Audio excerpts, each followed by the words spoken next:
Hello, hello, mis cielitos. Hope that you are all doing well. Coco is here, and I will be continuing 999, and there is a bit of an announcement. Kuru had requested to drop out of the playthrough since she was not enjoying it, and I can understand why. We kind of just joked around about the characters, and when I first experienced this game, I first began watching a little bit of Leaf's playthrough of it, but that was not a spoiler-free one since I think pretty much everyone on that had already played it. But yeah, I listened to a bit of that, and then I watched Binks's LP, and I think maybe since I always do stuff when I work, or maybe I just forgot, but I kind of understand her intense dislike for the characters.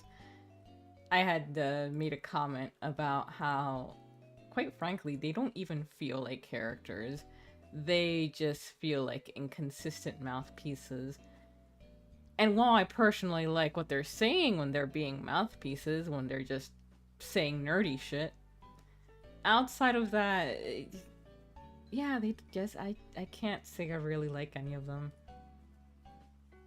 I'm pretty ambivalent to all of them.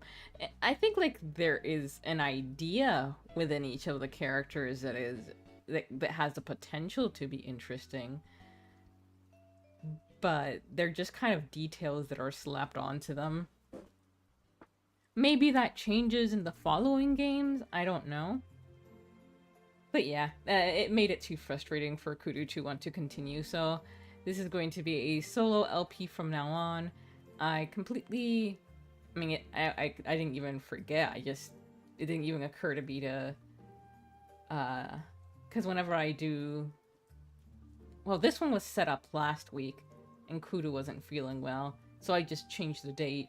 That way I didn't have to do the setup again. So that's why her image is still on the cover. And I'll need to remember to change that. On the other side, I think the internet has been fixed. I did a little fiddling around, and instead of having the router connected directly to the outlet, I went ahead and connected it to my surge protector. And since then, I haven't been disconnected.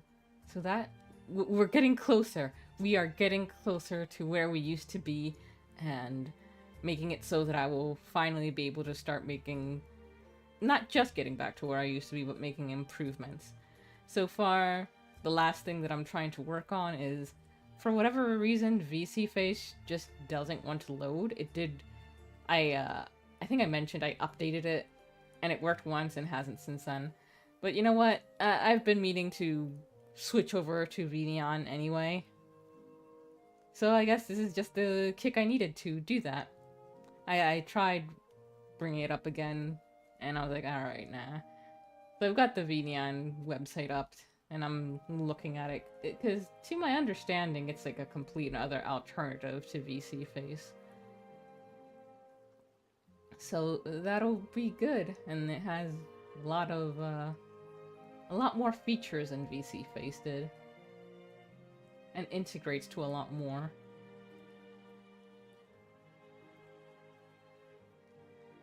Let's see. VNeon is the most feature-rich free 3D VTuber application for bringing your VTubing to the next level. The app integrates with several services such as Twitch, YouTube, Kick, Chaturate, and Pulsoid? What the heck is Pulsoid? Offers easy-to-use node graph-based interface for designing anything from simple chat interaction to more sophisticated events. So yeah, it looks like it can just be a complete replacement. I used to think it was a plugin of some sort. But nah. On top of all that, I still want to do what I did a test stream of before, where I just use Mix It Up, which is the new Stumble Upon. to find different things that we can just have fun exploring together.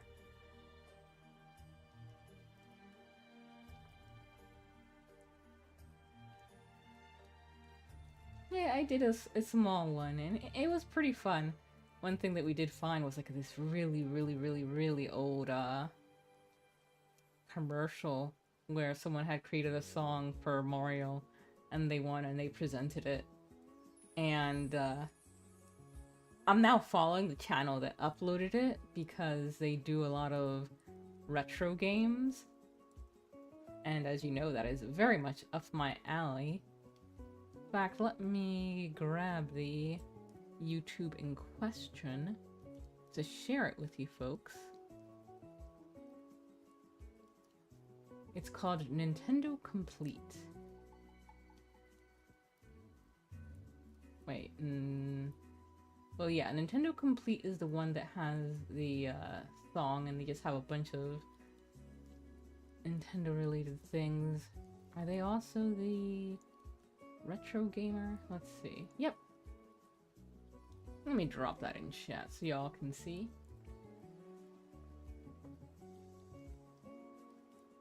I haven't watched any of their LPs in full, but I've just been going through their backlog old videos, and they have so much. And a lot of them are games that just, oh, I was like, oh man, I forgot that game existed. Some other was like, oh, I never knew this game existed. But I think it will be fun to look at. It will be very inspirational.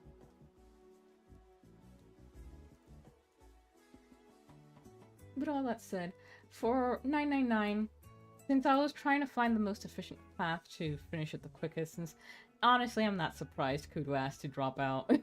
I was trying to make it go by as quickly as possible.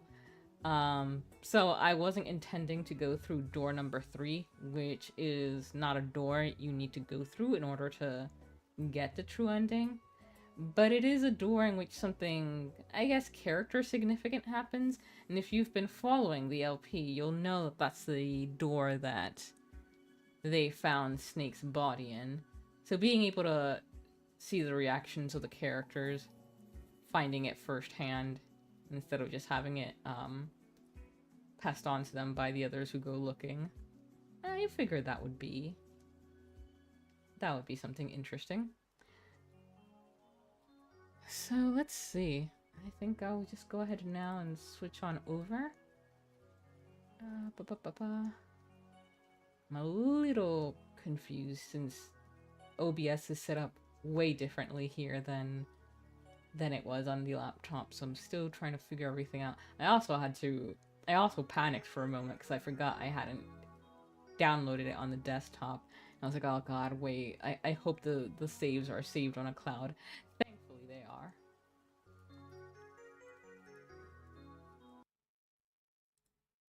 Okay, so we'll need to... I guess we can just go ahead and resume for here, and then we can use the chart. Oof, that's loud. Oof, that's super loud.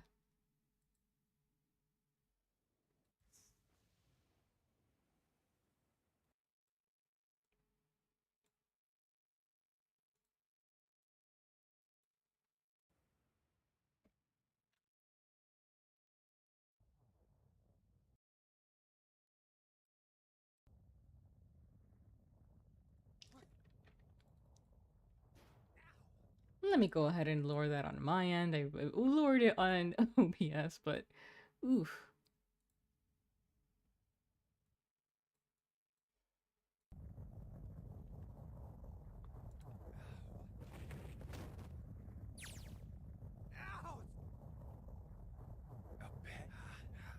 And we'll just get through this, then we can jump to where we need to go.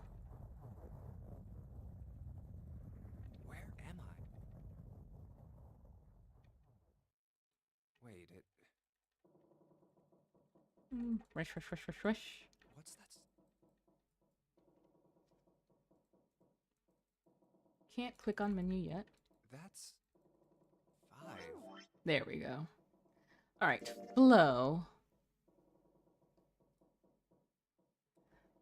So let's see. This is the first. I assume this is the first door selection. And then we got here. Wait, what is. This is interesting. There are a couple here that we can't go through. 3, 7, and 8. Why is it that there are... Oh, okay. I guess it's not... That is odd. Why is it... Oh, right. 8 is the one that we're gonna go through on another path that we're trying to get. So, yep. We'll go we don't with... have a choice now. We can't let his sacrifice go to... Right? Like you even mean that.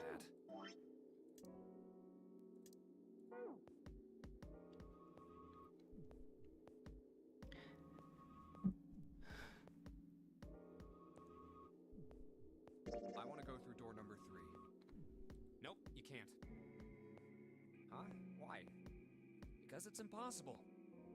If we split ourselves into 3 and 3, then we give up on going through door 3. Why? The bracelet numbers for the 6 of us are 3, 4, 5, 6, 7, 8. There are 2 combinations that can go through door 3 with 3 people. 3, 4, 5, or 6, 7, 8.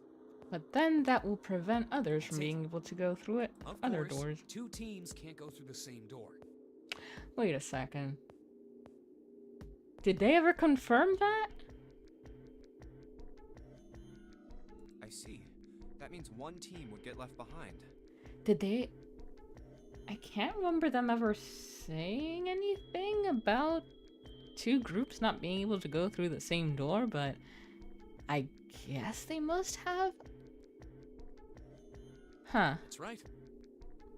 That doesn't happen if we go through door 7 or 8? Because, like, the only thing I can assume would make it awkward is if the second group tried to go through while the others were still trying to disable their whatchamacallits. But they would only need to wait till the other one said, okay, yeah, we find it, we deactivated it. I guess they must have mentioned it at some point and I just forgot. No, they're fine. We've got 3 options. Option A, have 3, 5, and 8 go through door 7, and 4, 6, 7 go through door 8. Option B, 4, 5, and 7 go through 7, and 3, 6, and 8 go through 8. Option C, 3, 6, and 7 go through 7, and 4, 5, and 8 get 8.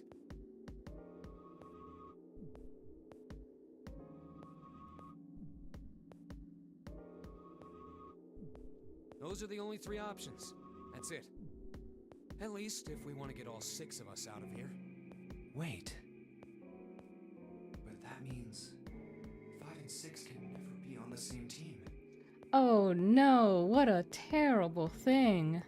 If we want all 6 of us to go through a door, then June and I can't go into the same one. Have you mulled it over enough, or do you need more time?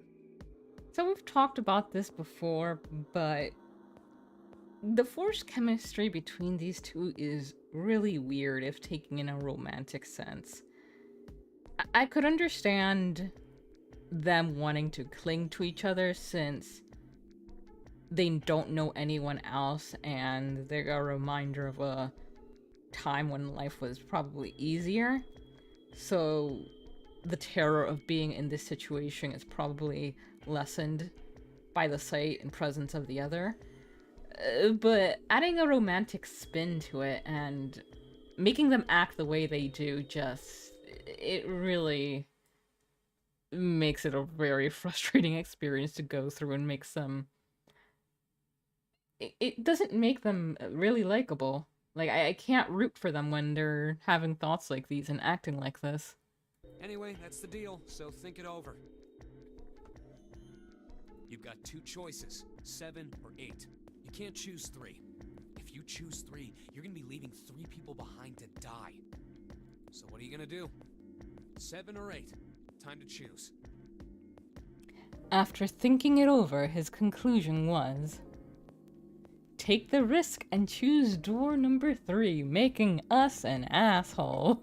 But we're gonna Sorry, do it. Santa, but I still want to go through door 3. What? That's nuts! You've got to be crazy! Why the hell are you so obsessed with that door? I'm just curious about door 3. That's all. That doesn't explain shit! I've got a reason. I'd be happy to explain it to you if you'll just come with me. So I don't mind that you can be an asshole in this. It does make the game more interesting. Just not sold on the reasoning for it. I'm curious about the red.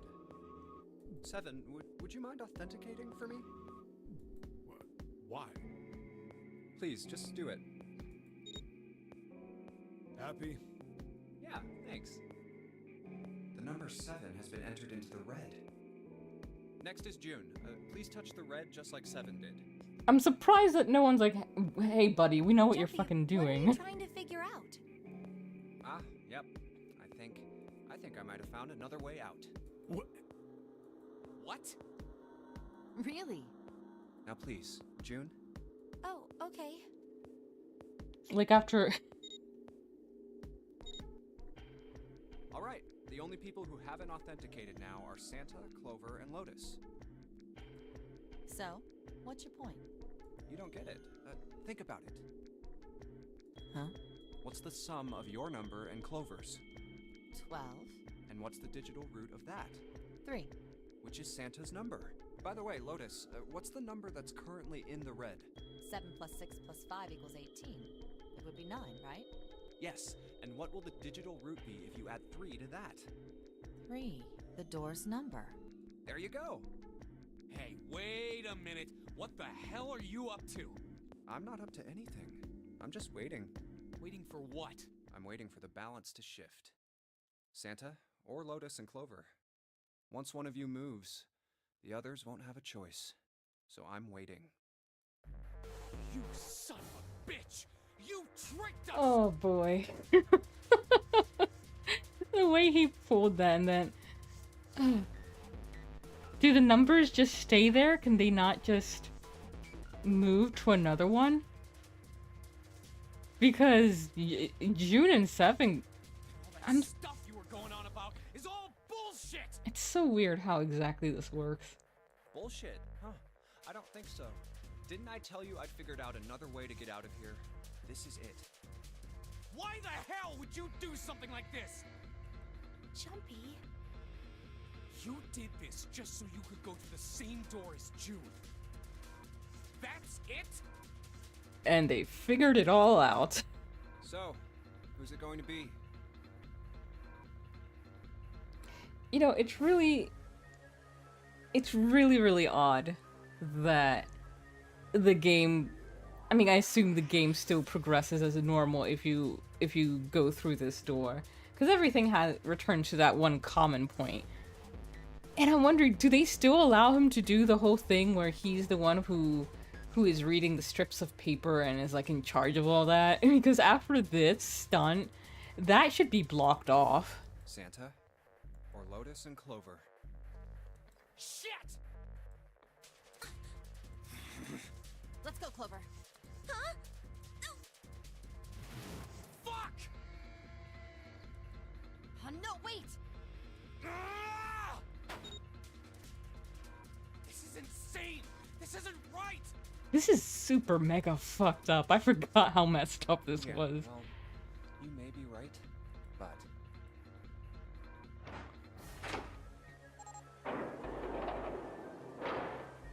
Go.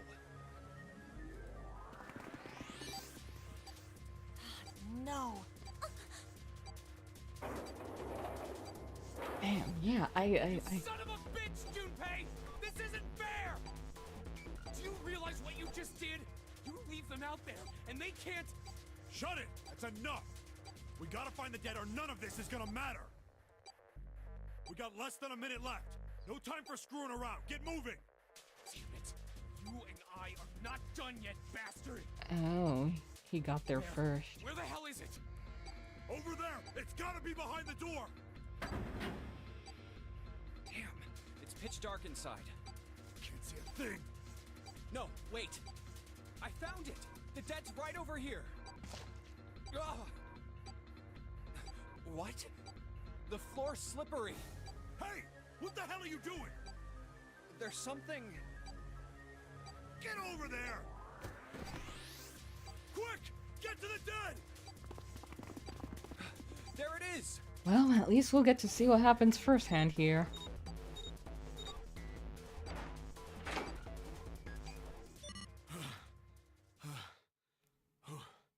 Beat him up, Snake. Nope, Santa. Snake just gets fucking up. Just the zombie and decimates Junpei for leaving his sister behind. It stopped. It stopped.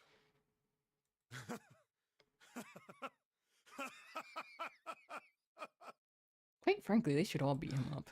I don't think I'll ever get used to doing this. What the...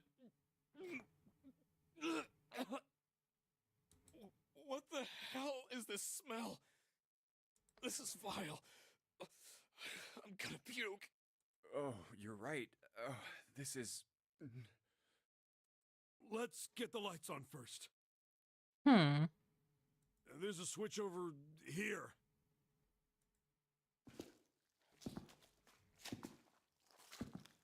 Okay, guys, I'm flipping it on.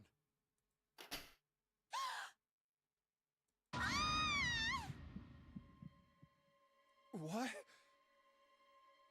Hey, Congratulations, Junpei, this is your reward.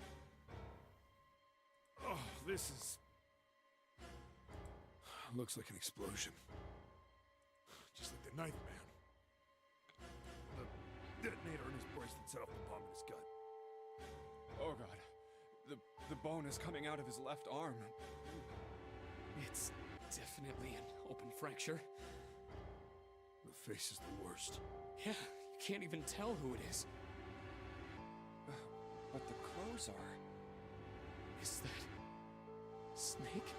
Damn, you know, it's a good thing. It's probably a good thing, Clover didn't come with us. Oh my god. Why did this happen? No! No! No! No! Stop! Calm down.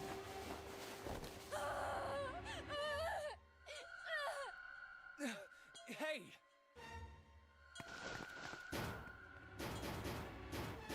Please! Get me out of here! You have to let me out of here! Why are you doing these horrible things to us? What did we do to deserve this? June. You happy, Junpei? Get me out of here! Please! Please! Just let me out! Like, I don't particularly care that this was not his intention. Yeah, you still just... Oh, June. royally fucked up. It's so fascinating how different that, well, no. Calm down. Like, I don't know, it's so weird. I can't see this being an action that this character would actually take. Hello, Zuni. Welcome to the stream. Thank you for coming. Hope you're doing well. You came just in time to see blood. A corpse that exploded. No! Get off of me! Let me go! Let me go! Please, calm down.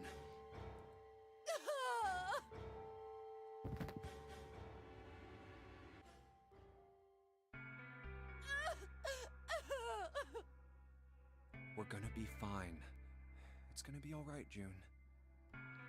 It's going to be okay, Connie. I'll be here with you, okay? Being the one that dragged you into this situation. Thank you so much, Jumpy. Do you feel better? Yes. But I'd like to stay here. For a little while, at least. Jumpy's body is so warm.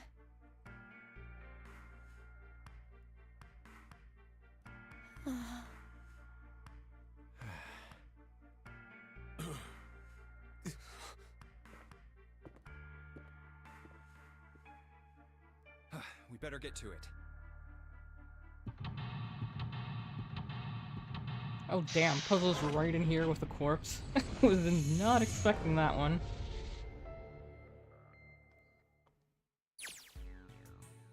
Alright, shower room. Looks like it's a pretty small one. Alright.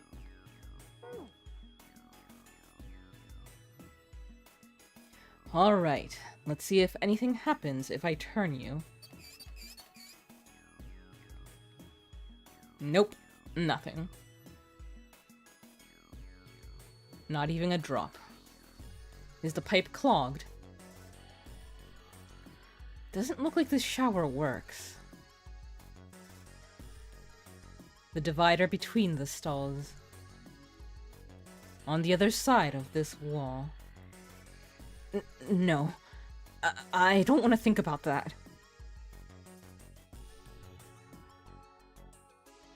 Those letters written in blood.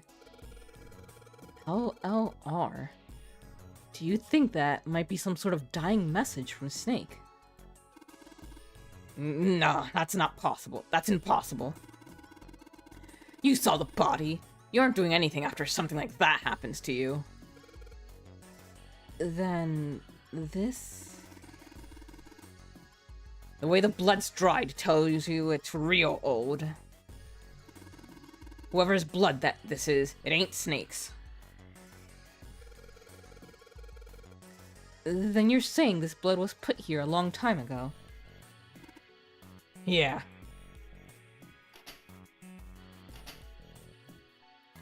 An old message written in blood. It says LLR. I am just trying to click everything, make sure I don't miss. With Kuru's all-seeing eyes here, I know that I am going to miss something. And that'll delay us for 2 hours. That's where we came in. I guess it's not locked, but there ain't really any point. All that's out there is the numbered door. We can't go back through the numbered door even if we wanted to.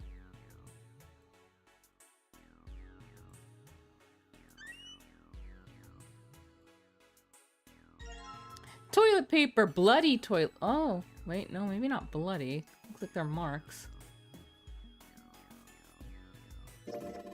It's toilet paper with some kind of red symbols on it. You think maybe that's a Skytel cipher? Skytel cipher? What the hell is that? You wrap a piece of paper around a stick and then write several sentences on it so that the whole paper is filled up. Then you unwrap the paper and you can't tell what the original message was, right? That's how it works, more or less. Then to decipher it, you gotta have a stick that's the same diameter as the original one. Same diameter as the original, huh? Yeah. Then you just wrap the paper around the stick and you can read the code. Okay. A thick pipe that stretches down from the ceiling. A wooden box. There's something in here. Luminol! Okay. What the hell is this thing? Some kind of spray bottle? Or blood? There's something written in it. Can't read anything else. The label's all faded. Let me see that. He just grabbed it from him. That wasn't very nice. This is luminol. You know, forensic guys use it at crime scenes. Oh yeah, that stuff that glows blue when you spray it on blood.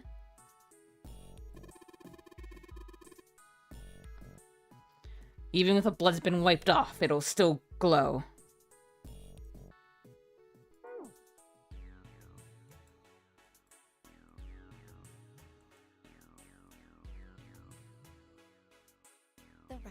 Hutch. Huh? Oh, you just reminded me of it. The rabbit hutch, I mean. How did I remind you of something like that? Jumpy and the broom. You're always playing around with the broom in front of the rabbit hutch. I was. Don't you remember? You mean, you don't remember that summer either? Of course I remember. How could I forget something like that? It was terrible.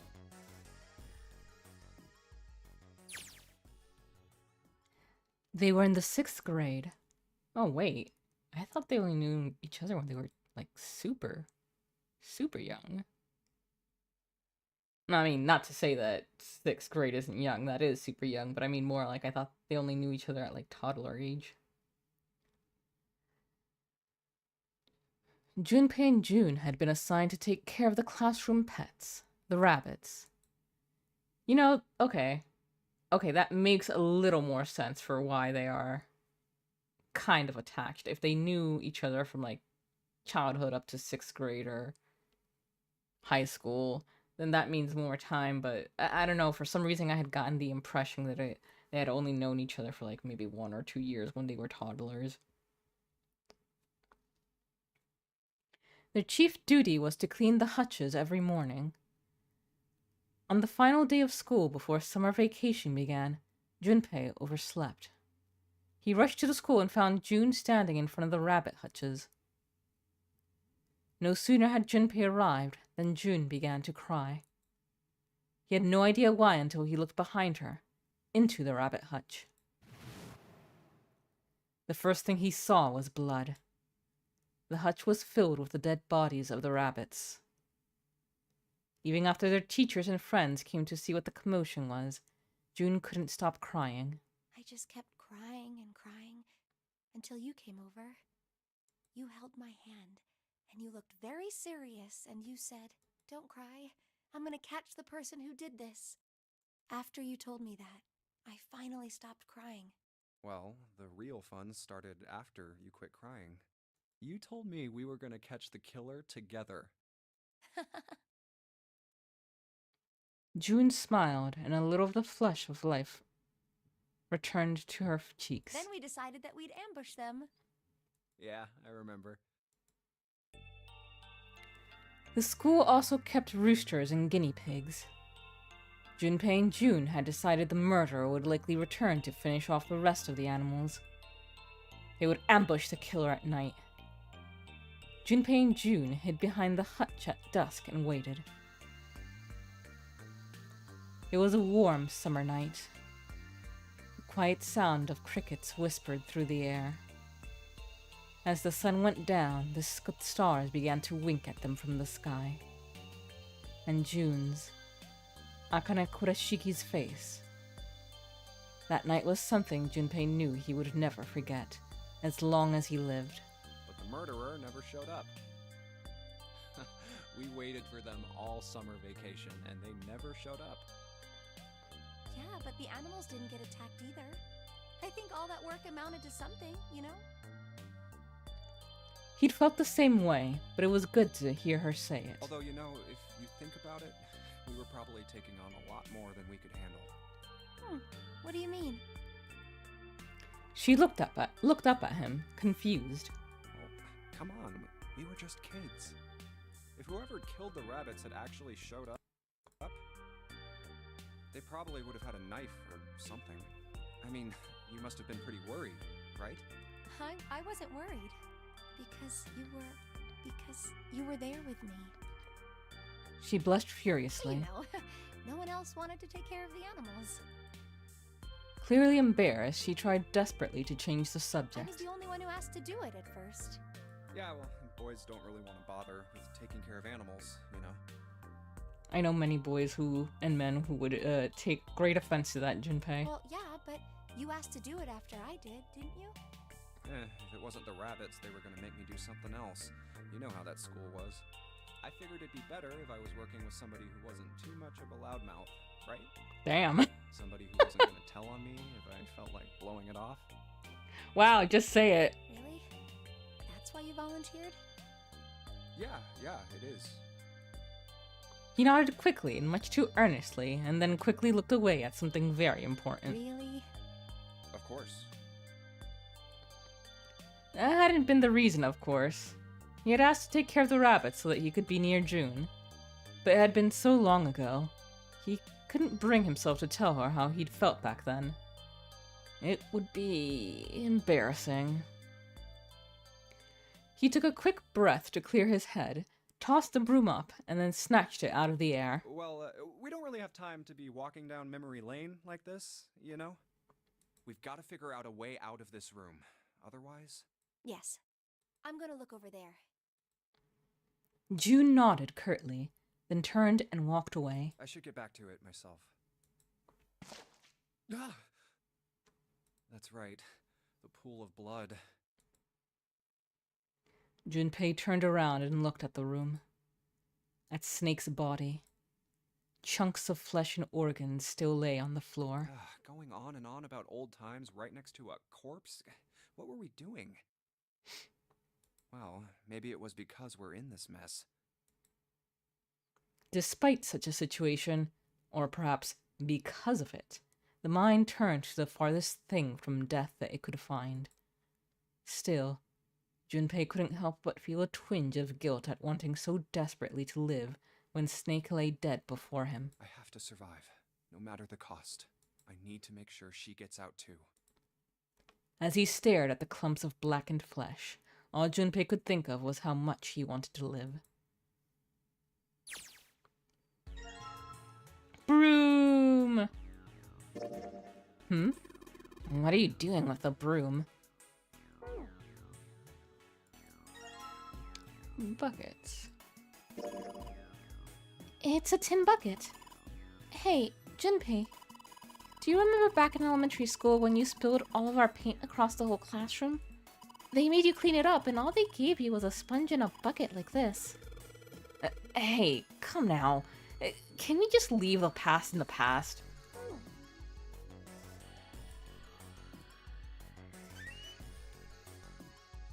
The dividing wall that separates the toilets. Oh, okay. Time to sweep the problems away, says Zuni. Oh, if only. What do you think this is? Let's just carefully sweep away Snake's corpse. It looks like tar. It's kind of sticky. I don't think we can just wipe it off. I doubt just pouring some water on it is gonna help much either. What about hot water? Hot water? If we had some really hot water, like boiling hot, then maybe that would wash it off. Some kind of weird stain in the bowl. Okay. It's a water tank for a toilet. I've seen a lot of OC guys try and hide a piece in something like this. Usually for 187 or something. Guess they think it's clever. To no one they'll figure out everybody else thinks it's clever too. Huh? I mean, I know peace, but what's OC? Organized crime. What is that? Some kind of police slang? Huh? Probably. Huh? Ooh, what'd I say? Why does he look all sad now? That's not really important right now, guys. Let's just check it out, alright? Well, he's not wasting any time. Screwdriver. It's a screwdriver. We can unscrew things with this. Was there something we needed to unscrew somewhere?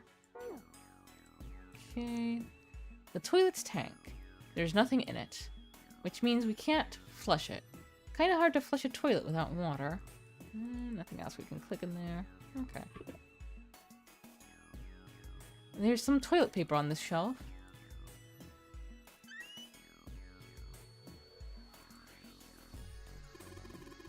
There's nothing in the toilet. If there was, that would be gross. There might be something in the tank, you know. Let's open that shit up. Oh, red key card. That's a red card. Probably a key card. Do you remember if you saw a card anywhere around here? A card reader anywhere else around here?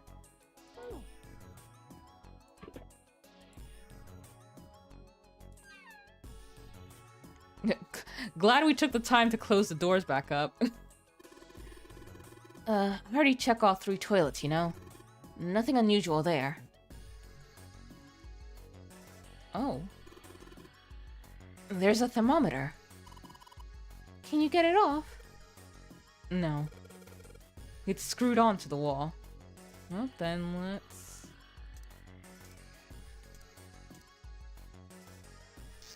Hey, Junpei.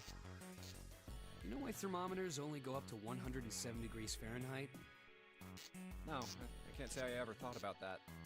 At 107 degrees, the cells in the human body start to die, and the organs begin to shut down. The proteins in your cells start to harden. I once had a fever of 104, so hey. I'm hardy. It's like when you hard-boil an egg. Even if you cool it down afterwards, it won't go back to being a raw egg. In other words, it's dead.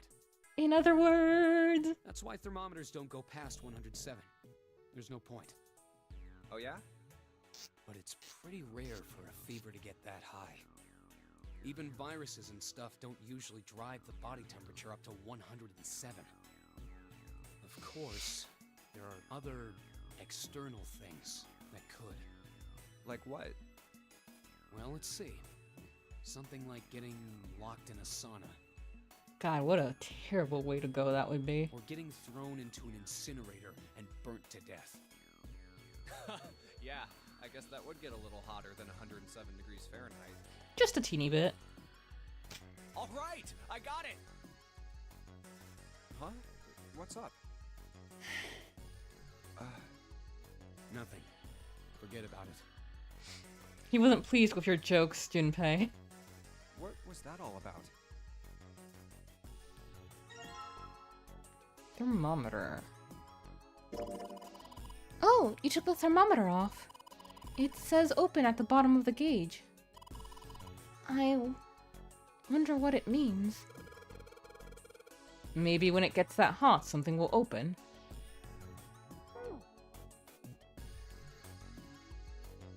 Okay. Lock, huh?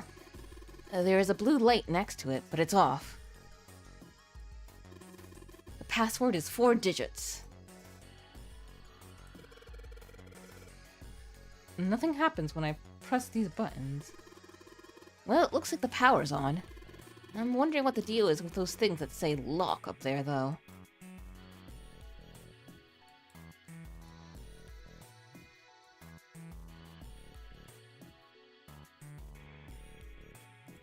Uh-oh. I take it something regarding murdering a person in a sauna happens in that game? Yeah. If I can get this hot water on the thermometer, then maybe... Alright, thermometer, let's get this party started. Oh, I didn't even know that this was functional. I didn't look in this area yet. Yep, looks like that's doing the trick. There goes the gauge. And now it's at the open mark. It's an option. Damn. Hitman is all about options. It opened. What's this? Looks like there's a piece of paper in here. 957 plus.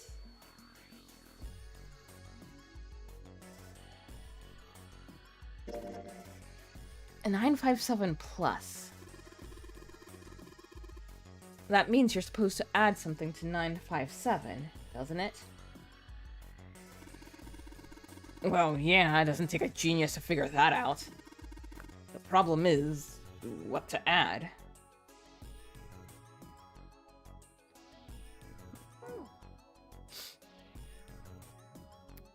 Really hot water comes out of this shower.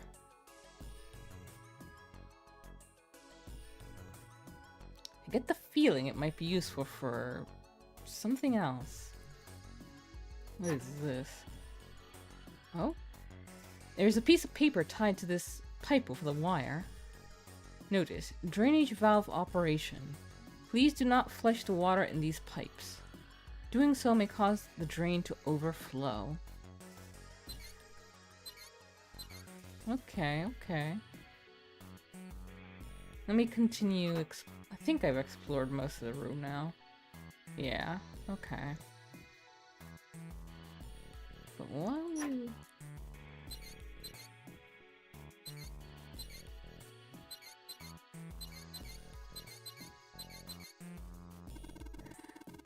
The pipe on the right here must be connected to the drain in the middle of the room. Okay. If you turn on the water here, it probably comes up through the drain. Right, let me see what the original piece.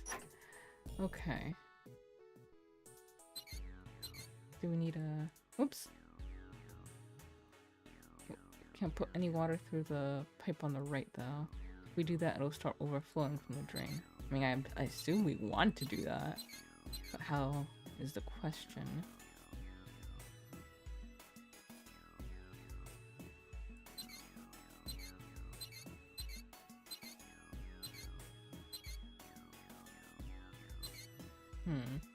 I think...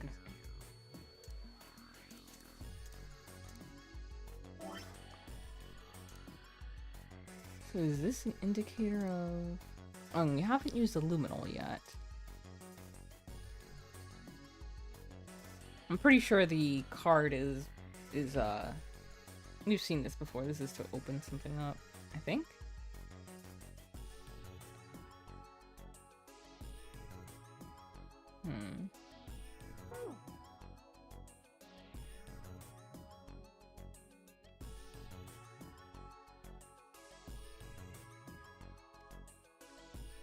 Is this like left, left, right, maybe? Let's try that.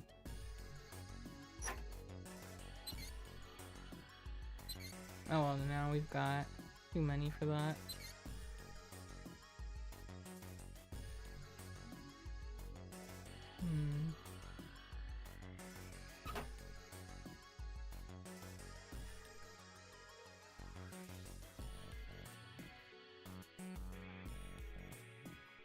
We need 4 digits for this. Oh, okay. Oh, this is the card that I was thinking of. Huh? It looks like there's something down there on that grate. I think it's a card. Yeah, it's the blue card. Can't reach it though. It's too deep. Hey, Junpei, isn't this card kind of like that red card? Yeah, it looks similar. You're talking about the one we found in the toilet, right? Yeah. The red card floated, didn't it? Yeah, it did. So? Well, this blue one probably floats too, right? Float. Yeah, it might. Alright, that's... Trying to hold back a sneeze. Maybe now it'll, like, let us...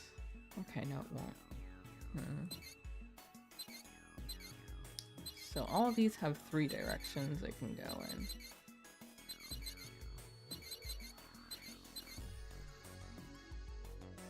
But I'm not sure what direction we need to put them in.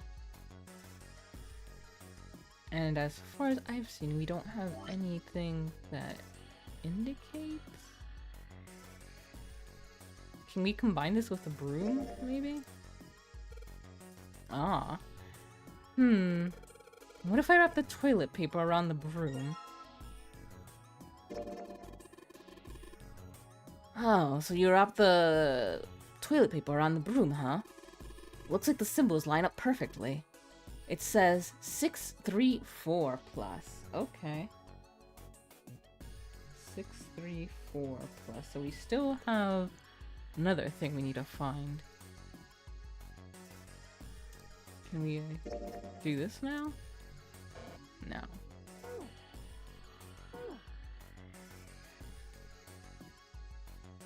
Or maybe if we go ahead and add them as they are, that'll give us our first.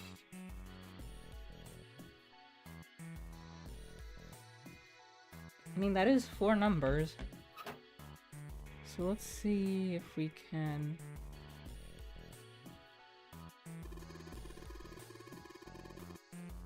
I think we need to do something else before it's gonna let us enter a password. Maybe we have to disable those 2 things that say lock first, you know? It looks like the red light is off. Yeah, and it still says lock. Wishing doesn't seem to be a very effective way of getting the lights to turn on. I guess the password is 4 digits long. Okay.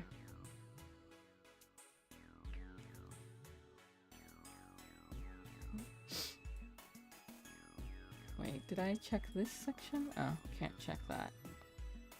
Move. Come on, man, I said I already checked them. What, you don't trust me? Okay, okay, calm down.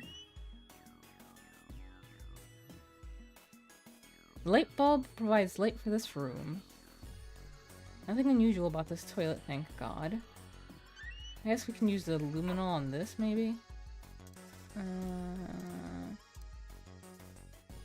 There's something that looks like tar inside the toilet bowl. Hot water might be able to wash that off. Well, alright. Now that we know that one section... Maybe I can use this shower here to fill the bucket with hot water. Hey, Seven, could you turn on the shower? I'm gonna put that bucket under the head. Ah, okay, sure thing.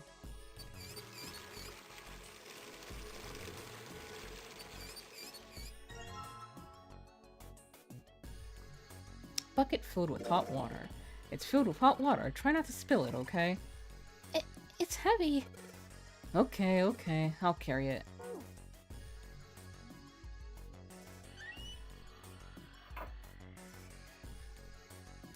Hello, Bellhound. Welcome to the stream. Thank you for coming.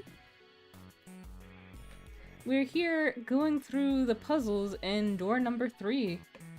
After we had to do some horrible, horrible shit in order to get in here.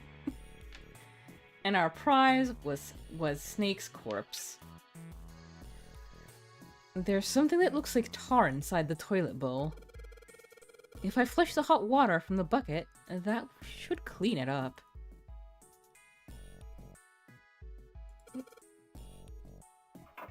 Okay, we'll put it in here. Alright, so I just pour the water into this tank and... Looks like you filled it. Now you should be able to flush it, right? There's probably a handle somewhere on the tank that you can pull. You think so? Serious? Yeah, I'm pretty sure.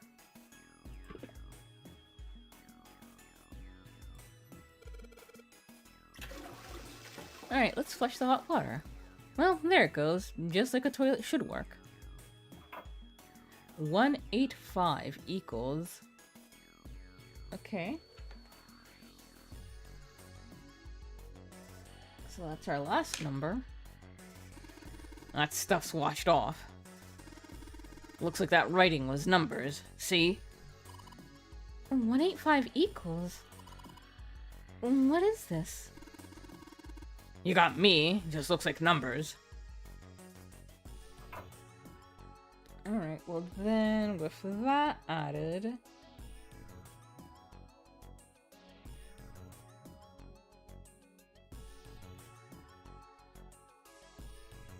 That is 1,776. But we're still not able to use that since we need to figure out how to unlock. And I'm not sure. I'm guessing it's we need the cards. Maybe the cards since it's red and blue. But I'm not sure how we raise the water so that the key floats up the drain. LLR. Maybe it's something to do with the lights? Oh no. Wait. Let's use the luminol. I have to have the luminol selected. I think. There we go. So let's turn off the lights and then use the luminol here. Oh, wait. You don't really think we're supposed to use a luminol here, do you?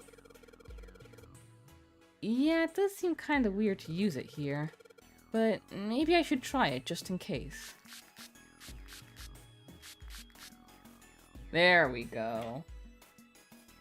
L, L, R, L, R, L. Okay.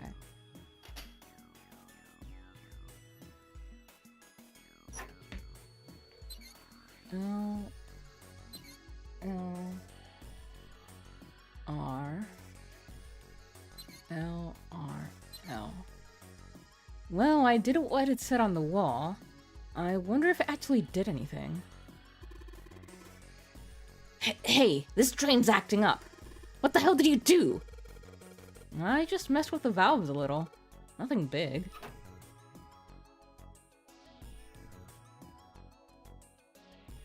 There must be water flowing through the pipe on the right. The water's pouring out of the drain. Yay! Okay. So I think this should...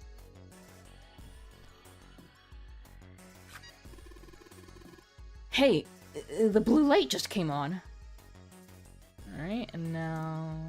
red card. Huh? The blue light was just on, but it's off now. And the red light's on instead. I guess we have to swipe the red card first and then the blue card. Oh, that one. There we go. Great job, Jimpy! Both the lights are on now. Now you just need to put in the password. Both lights are on. We should be able to enter the password now. What's with these E and C keys? E means enter and C means clear, I think. So after you put in the password, hit E. If you screw it up, hit C.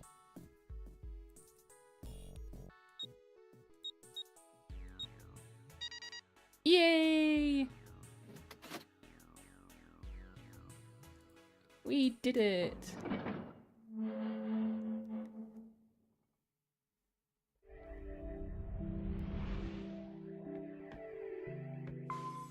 Bye, Snake. May you rest in pieces. There's a large iron door at the end. Let's take a look. Huh?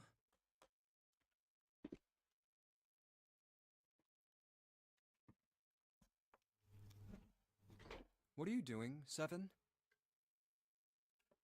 Well, I figure maybe we might want to come back here sometime. Smart man. So, I stuck the broom in there to keep the door from shutting. All right. Quite frankly, we should be doing that with all the doors. Though I guess it would be hard to find stuff for in every room for the door that would hold them open. They look pretty damn heavy. What's up? What's that on the wall there? Oh, I think it's... a map of the ship's interior? It says C deck. So it's the map for this floor, then. We'll have time to study it later. Let's keep going for now. Ready? I'm gonna open it.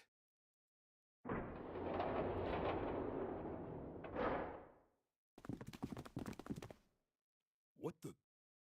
You're shitting me. We're back. Punch him. Someone punch him. He needs to be punched. Clover! Lotus! And Ace!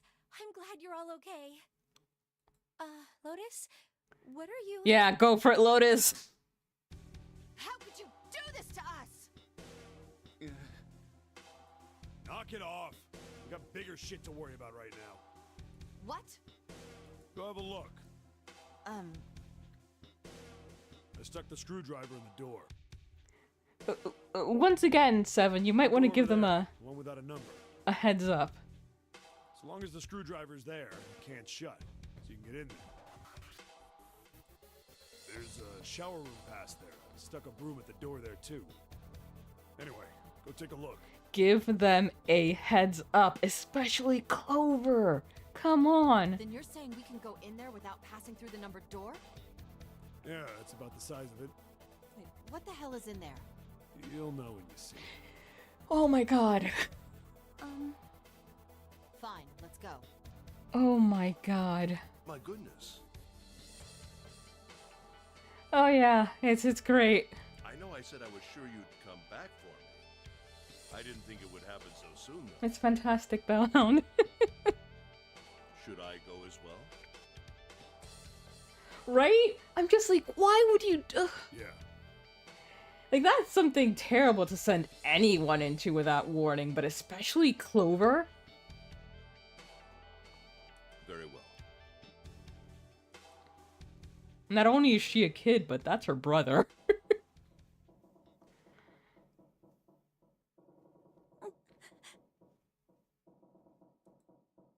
Snake was probably murdered.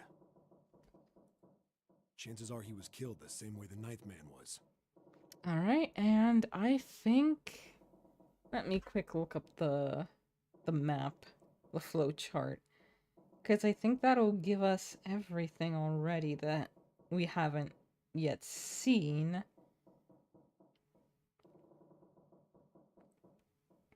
The cop is having a heel turn, and it's shocking.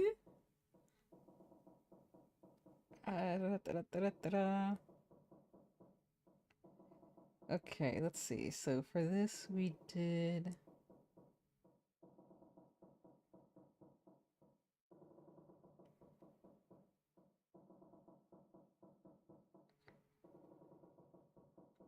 Okay. Yeah, because from here, the only other door we'll be able to go into is 2. And you know what? Not having an option there makes sense, considering the bullshit we had to pull. But that does make me curious what that dialogue goes like, so we'll go ahead and skip through here just to see how the dialogue changed. So for those of you who missed, this is the section where we had an option of 3 doors to pick. Door number 3, number 7, number 8, and we had discussed how the way that we could go through these doors with pulling through with the most amount of people is to split up into 2 groups that went into 7 and 8. Because going through door number 3 would involve leaving a lot more people behind, and Junpei essentially tricked them by having some of them put their bracelets through, saying that, oh no, I've actually figured something new out, so I just want to test something. And that's why Clover and Lotus ended up being left behind, possibly to just die and wither there.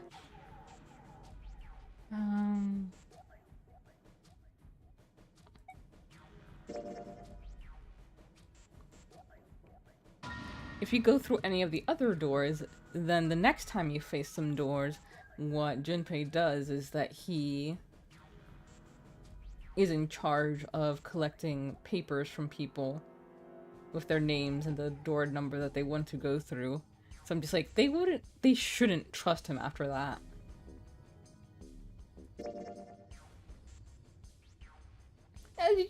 He did it as a funny prank. Not just a joke between friends. Yeah. I know Kuru would pull a prank like that on me. Alright, so let's see. Here we go. Oh, that's the... Yeah, I found it in the shower room. Oh, I see. It's got the Mercury symbol. Now we can go.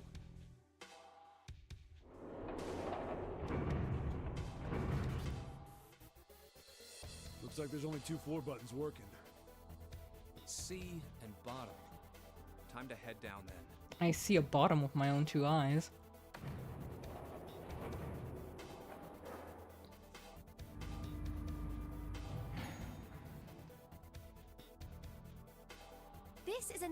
third door. Yeah, it's door 2. So who should go through the door this time? Alright, yeah, they just skip that entire segment and don't... I guess they don't switch it up with anything. I mean, I guess this is a switch up. We That don't doesn't need to look be like they do any discussing who we're decision leaving making. behind this time, right? Right. It's set up so we'll be able to meet up again once we get through the numbered doors. Then there's no need for arguments at this point. We should figure out who's going in first. Very well. Would anyone like to volunteer? I'll do it. So let me see. I'll Okay. go too.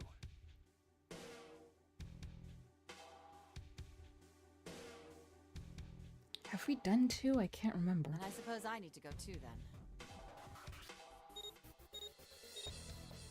All right, we're taking off. Okay, please be careful. Jesus. You two are acting like you're married, you know that? Oh, Don't be silly. Cut it out. Blech. You two are gonna All right, turn me let's and go. turn me into a crotchety old maid. Yeah. Let's do this. What All the right. hell is it this time? Yep, we've done this. This is the one we did last time. So now, let us go to... Oh.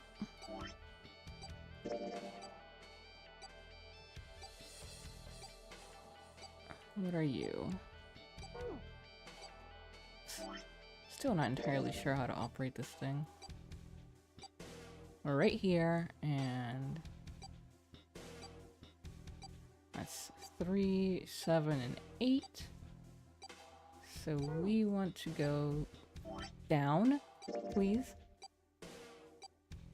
There we go.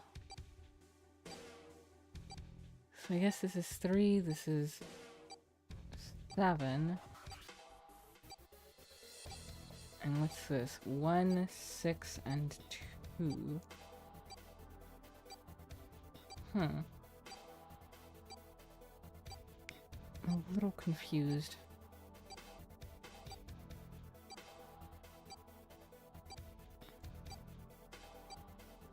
So that's door 4. Okay. Okay, I get it now. This is door 4.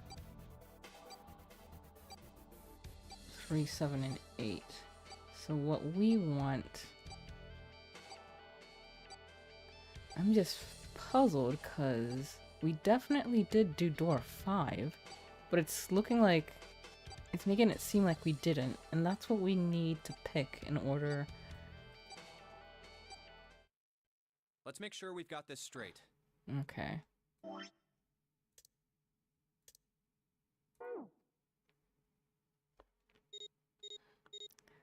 So I'm just not sure how... Oh, I don't want to have to go through the entire thing again. But I'm not sure how it registers. I guess we can do this? Yeah, we can do this. this way.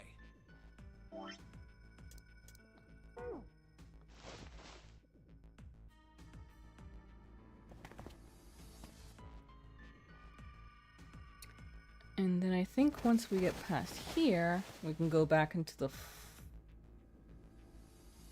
No, we can just continue from here and then pick door 8. Since we have not done door 8 at all.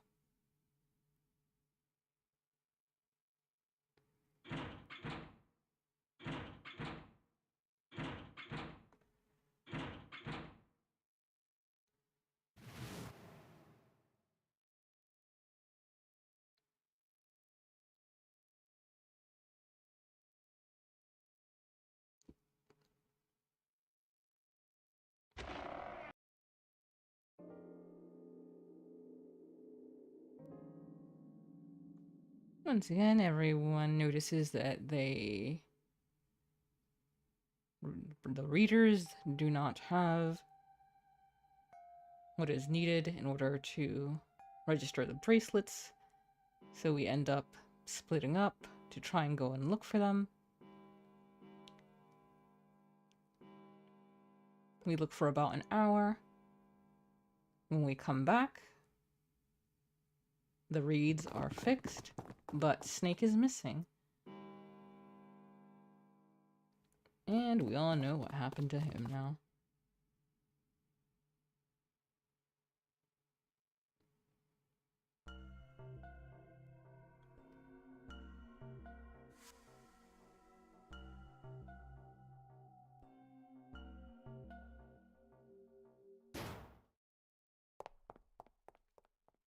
So we go to do some searching again, looking for Snake.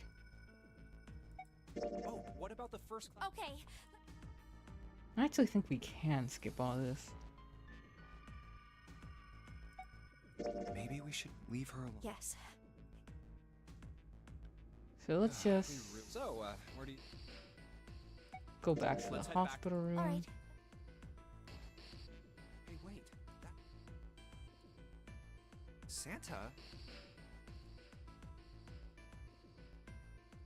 I don't. Jump. No.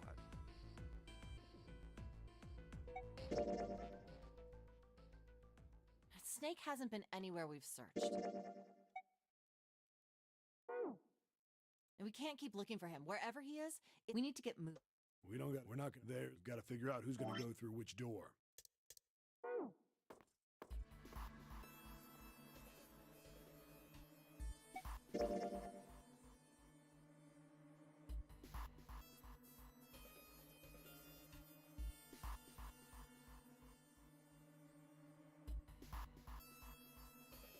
He strokes himself so they don't have to, since it's necessary to leave one behind in order to get away with as many as possible.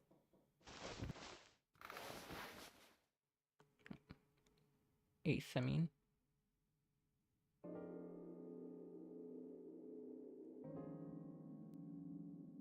And now let's go through door number 8 at last. I think I'm gonna go with door 8. Okay, 8 it is. Yeah. All right, then. That means June's got to go through 7. What? Why? What? If the 6 of us are going to keep going without leaving anyone behind, there are only 3 ways we can do it. Have 3, 5, and 8 go through 7, and 4, 6, and 4. We 5, saw 4. this earlier, so we're just gonna skip There are through no it. other combination. In other words, you get it now? Oh no, you're saying we aren't gonna see each other? Hey, we gotta split. This is just like we got all bets. You mean Yeah. prob? Yeah, I'm sure. What? If, in other words, the zeros. He's not gonna end this game until we get there. Everything's good. Yes.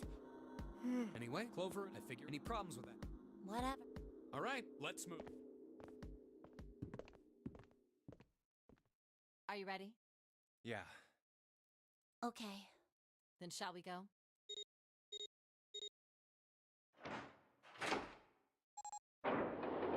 Hello, PCU. It's open. Welcome to the stream. Thank you for coming. Okay. Hurry! Things are going okay. No one new has died. Yet.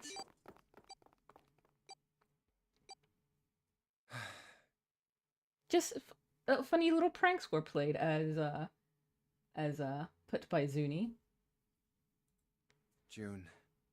Jumpy. What the hell are you doing?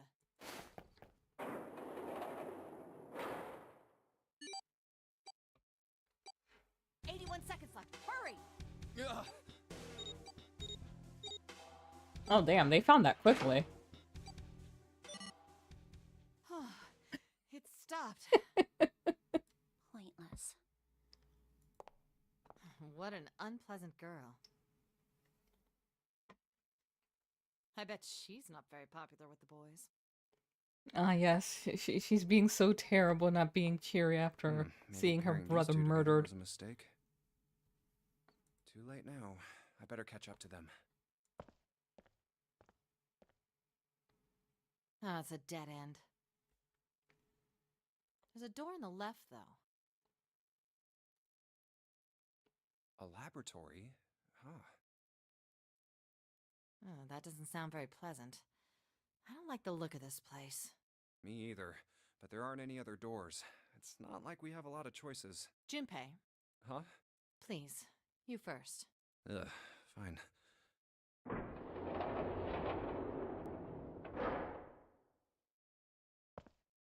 Let's see, what are we working with this time? Oh, You know, I think the window looks into another room. wait, was that the torture room? Maybe it's for monitoring something. What the hell? It looks so creepy. It's kind of like that doll is waiting for surgery. Okay, no. I thought I was overlooking it. This is a laboratory, right? I'd say it's more like it's waiting to be experimented on. Ooh, It's creepy either way. You don't think that thing's gonna suddenly sit up or something, do you? well, I don't know. I mean, look at all those cables sticking out of it. If we press the wrong button, I don't know. Stop it. Just thinking about it is terrifying. Wait, where's Clover? What is she? Are you okay? What are you talking about? What? I'm just worried about you. You've been real quiet. What?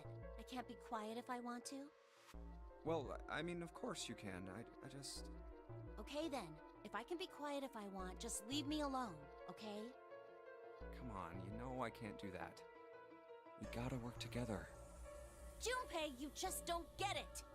My brother's not the kind of person who just leave me behind! Something happened to him! Something bad. Yeah, What happened? Look, just don't bother me, okay?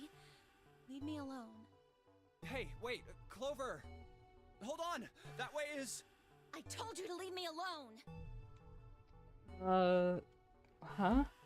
I mean, Clover, watch out above you!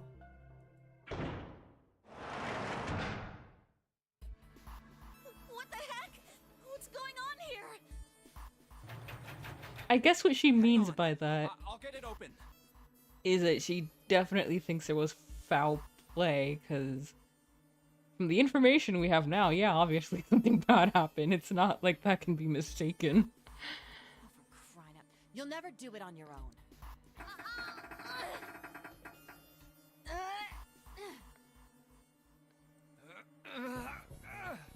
Damn it! It's not moving. Wait! Are you gonna give up? Just like that? No, I'm not giving up. This has got to be another one of Zero's puzzles. If it is, then there's gotta be a way to open it. Just what I was thinking. Now all we gotta do is find it. Lotus and I can look around out here. Clover, you're gonna have to see if you can find anything in there. Oh, yes, I'm on it.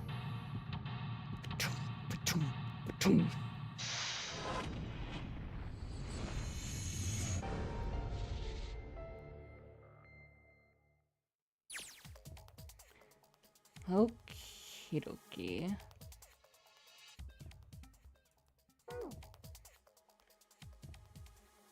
A window made of really thick glass. I don't even think a bullet could break it. A silver handrail. Junpei! Do something, please! Quick, figure out how I'm gonna get out of here!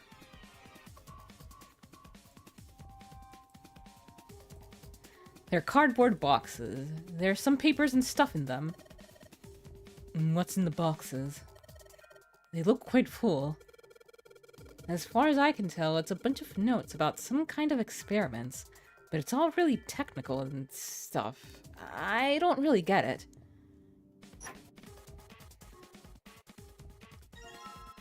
Ethanol! Nice! Ethanol? I wonder if this is for antisepsis. Oh, it says it's for anhydrous ethanol. Anhydrous? Is that different from regular ethanol? Come on, that's common knowledge. Anhydrous ethanol is a powerful cleaner. It can even erase marks left by a permanent marker.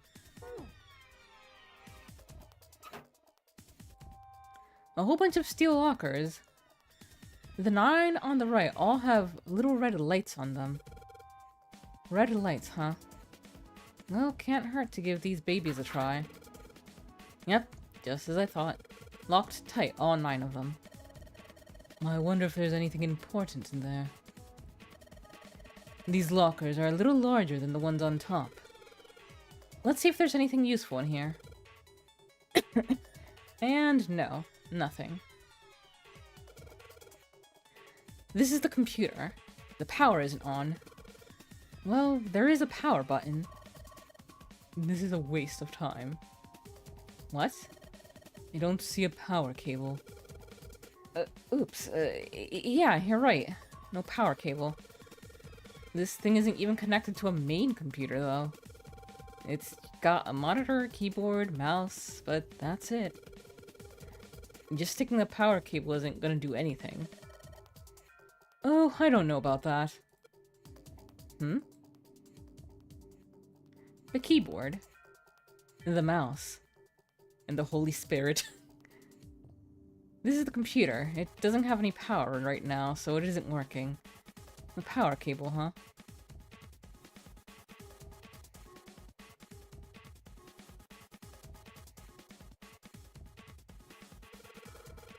I think this thing is supposed to power that machine in the other room.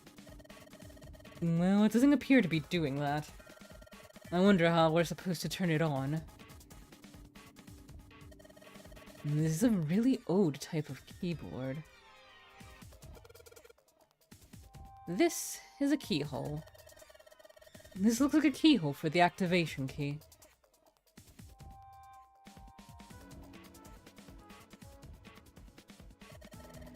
There are two levers here. Do you think they activate something? Well, why don't you move one? Alright, I'll give it a try. Nope. Doesn't look like anything's happened. The only thing about the room that's changed is now that the lever is down now. Not very impressive. The hands on the clock have stopped moving.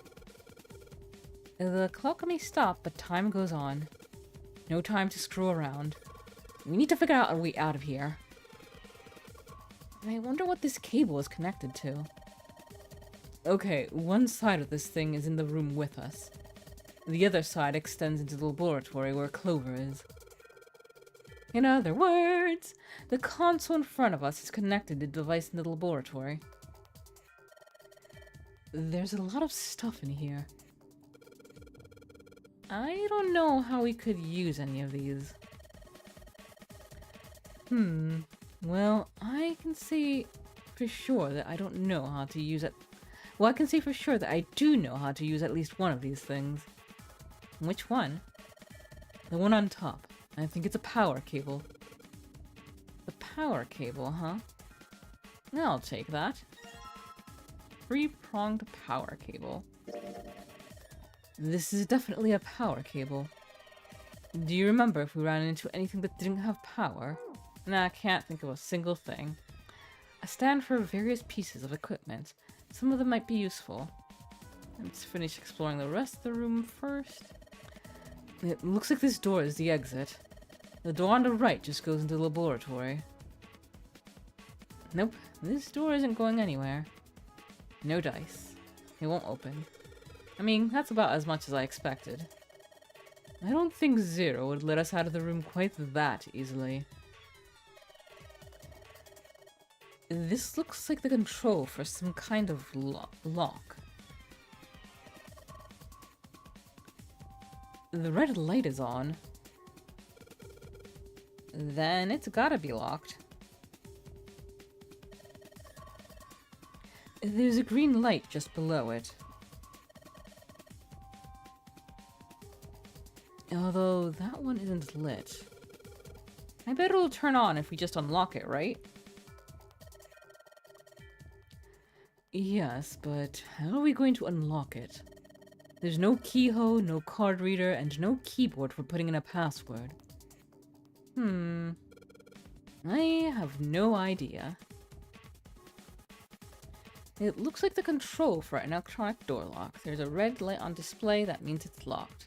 If we can get that light to turn green, then maybe we can get Clover back. Hey, Clover! There's a door over here, too. Wait! I'll be right there. I can hear her over there. Is this door gonna...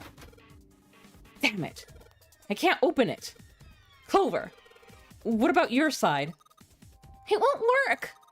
I can't even move the knob. Okay, anything else to click? The door to the laboratory is locked up tight. It's not going to open. Clover can't open the door from her side either. Okay. Well, actually, let's look at through here. I wonder what this is. This thing here looks like a voltmeter. And is this a control for that? Gosh, there's so many dials. Why don't you try turning one of them? Nope, nothing. There's no power here, guys.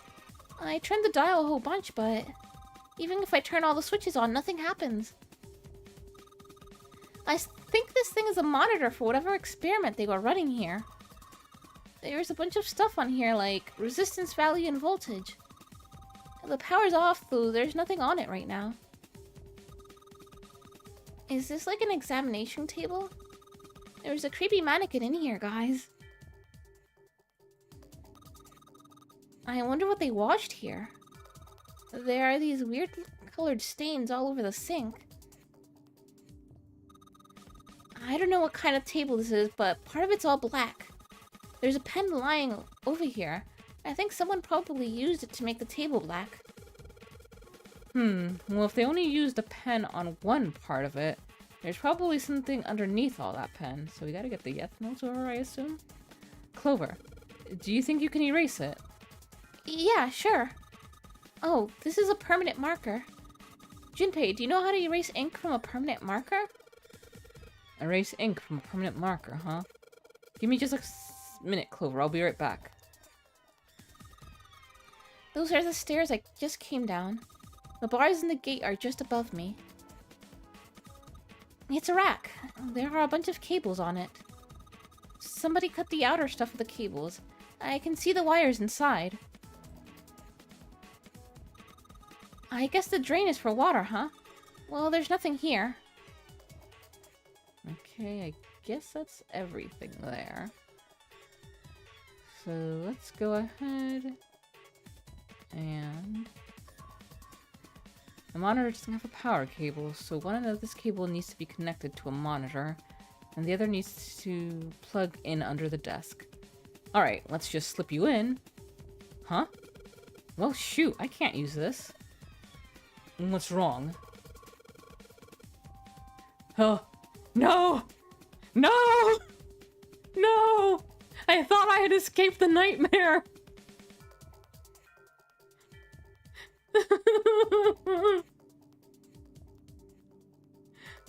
This cable has 3 prongs, but the socket only has 2 holes. It's not gonna fit, is what I'm saying. In other words, we're going to need a plug to change the power cable to one with 2 prongs. That's right. Okay, let's give this to... Clover, use this ethanol. You should be able to wipe off that permanent ink with it. What am I gonna wipe with? Oh, well, your clothes, of course. Kidding, just kidding. Please don't look at me like that. You're scaring me. Clearly your clothes are more important in this situation. What? Anyway, could you wipe off that permanent ink? Look, Clover. Right now at this moment, you're the only person we can depend on. I'm trusting you with this. You trust me? I feel kind of special.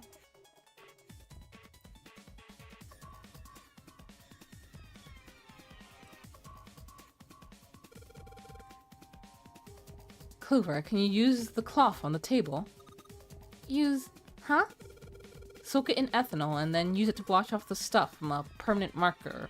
From the permanent marker, okay? Right, okay. So I gotta soak the cloth with the ethanol. Well, she's got the cloth on, but she seems to be having a little trouble with the bottle of ethanol. When she's ready, I should ask her to get to work on that stuff on the table. soak the cloth in ethanol and... Junpei!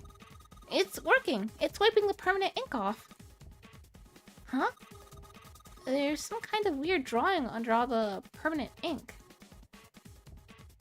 What's the deal with that drawing Clover found? Maybe I should ask her to take another look at the table. I wonder what this is. There are a bunch of numbers in some kind of grid. I can't see it from here. Clover, you've got a pen and notebook, right? Could you write down those numbers and then hand them to me through the bars? Okay. Roger.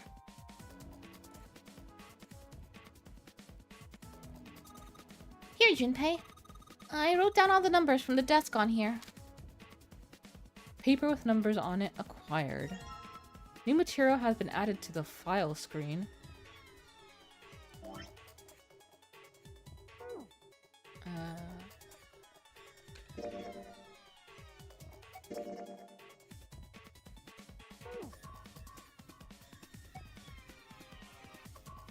Clover's note. The note Clover copied from the stand in the laboratory has 4 numbers written in 9 separate cells. Oh, is that, Stoku? Okay, let's see. So, we've got 1, 4, 3, and 2.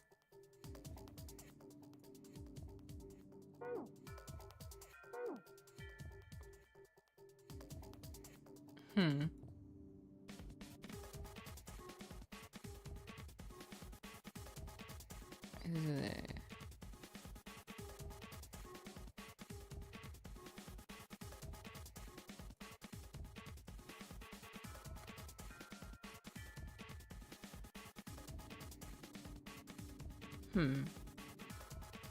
Okay, what do we... Was there anything else that you have in there, Clover? I hope those numbers are going to be helpful. What was it that we...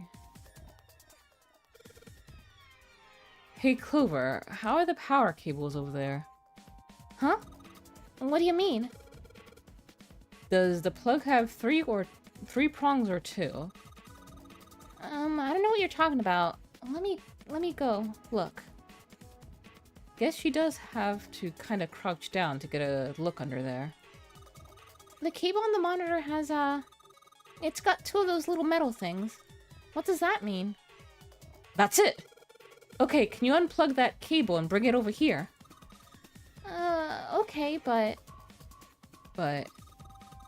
Well, I can unplug it, but it's connected to the main computer. I can't take it over to you. Damn it, that's no good then. How about just the plug? What? The plug? Well, maybe more like a connector? It's a sort of thing that makes the plug with the 3 metal thingies into a plug with 2 metal thingies. Still useless? Not useless. Not useless at all. That's just what we were looking for. Of course I would get to this room when Kuru's not here to comfort me. Though, well, we all know she would laugh. Okay, can you hold on for a little bit? And back down she goes. Alright, unplugged. I'll hand it over to you at the bars, okay? Here you go. The 2-prong plug. Thanks.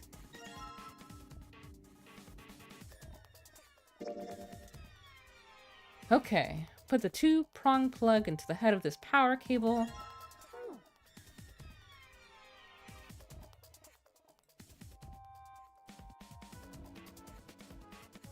Alright, I've got the 2-pronged power cable in my hand. I'm pretty sure this will work. Under the desk I go. And let's just plug this thing into the monitor. Alright, that ought to do it. Alright, let's turn the power on. I don't think anything's going to happen. Why not? Well, it's not connected to the main computer. You never know until you try. Pretty optimistic.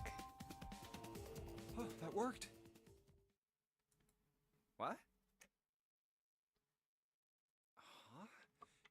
running on its own? It certainly looks like it. Isn't that kinda weird? What? Well, it's not connected to the main computer, right? There's just this keyboard and monitor. The only cable connected to this thing is the power cable we just plugged in. So, why is it working? Maybe it's a wireless display. A wireless display? Yes, it connects to your computer wirelessly, hence the name. Have you been living in a cave, Junpei? Is that normal? Yes, at least where I worked. Oh. Oh, it stopped. Pass with a colon. Looks like we need to enter a password. Again, there must be a hint around here somewhere. Could you go take a look? Yeah, I'm on it. What are you going to do? I'll see if I can do something about this on my own. On your own? Yep, on my own. Lotus? All right. Let's kick some ass. God, this, artist, why? Wait, what? Didn't expect that, did you? Of course I didn't! You're typing so fast, I can't even see your fingers. What kind of job do you have? What are you? I'm unemployed at the moment. I used to work for a cybersecurity firm, but I quit. Why? Huh? Oh, it was just something. I see. Hmm. Oh, what are you doing now? I'm going to try and brute force it. Brute what? A brute force attack is... Well, the short version is that I just attack the thing head-on. The long version? A brute force attack is one of the simplest ways to break a cipher. It checks every possible combination until it finds the right one. For a complex cipher, it can take a very long time. I'm writing a program that would run an attack like that on its own. It's not the most elegant solution, certainly. But given the circumstances, there isn't much else I can do. Oh, but back to what we were talking about earlier. What were we talking about? The wireless display? It's kind of strange if you think about it, isn't it? How do I put it? Well, let's say you write a program that calculates an addition problem for you, all right? So you enter 1 plus 1. The screen will show you 2. See? Isn't that strange? No, not really. Oh, come on now. Of course a caveman like you would think it was strange. You said so just a minute ago. You're just not getting it, are you? Who calculated 1 plus 1? The main computer, right? You said it connected to the monitor wirelessly. Yeah, but someone who grew up in a cave wouldn't know that, right? They'd probably think that this thing here, the monitor, is doing the calculating. And once they've decided that, they'll start examining this monitor. They might poke the screen or something. Ah, I see the color changes when I press it here. Then they might investigate the hardware on the inside. Oh, I see. So this wire supplies the power. Eventually, they might even cut the wires. Ah, yes. Just as I expected. When this wire is cut, no results appear. You just murdered something. Therefore, it must be this device which does the calculations. Oh. But the truth is that, just like you said, the computer is doing the calculating. But these cave people wouldn't know that, because they have no idea that the monitor and the computer are connected wirelessly. So, what are you trying to say? Nothing, really. It's just, I thought maybe, what if the relationship between human beings and our brains is like that? Huh? Well, let's say you stick a bunch of electrodes into parts of the brain. A scientist examining the signals they send out might say, interesting. So stimulating this part of the brain causes the person to see colors. That must mean this neuron cluster controls that function. Okay, let's see what happens when I cut out this part. Ah, just what I thought. Cutting off this part causes that function to cease. Therefore, human thought processes must occur in the human brain. See? Doesn't it sound the same? Maybe the brain is just an output device, like this monitor. Maybe our thought processes actually occur somewhere else, in a main body. We just don't know it. We never even think about it. Just like those cave people wouldn't know about wireless communications. We can't imagine that there's some unknown medium that transfers information into our brains, where we experience that information as thoughts. Yeah, this was what I was mentioning earlier about them being mouthpieces more than characters. The brain is just an output device. Human thought actually occurs somewhere else. That's just crazy talk. Maybe that's the cause of Seven's amnesia. If memory is actually stored somewhere else, in some sort of main body somewhere, maybe he hasn't forgotten anything at all. Belle says, maybe you don't. You gotta upgrade to a modern brain, man. He's just having a difficult time accessing his memories because the monitor, I'm his still on brain, IBM. has been damaged. Huh. I suppose that would explain aphasia and blindsight, too. Perhaps they actually can speak or see. The monitor just isn't functioning properly. I guess people with prosopagnosia could be suffering from the same thing. Wait a minute. I'm being attacked here. What? What? You've never heard of prosopagnosia? No. What is it? Well, put simply, it means a condition where the mind can't distinguish between human faces. In other words, my face would look the same as Clover's or even yours.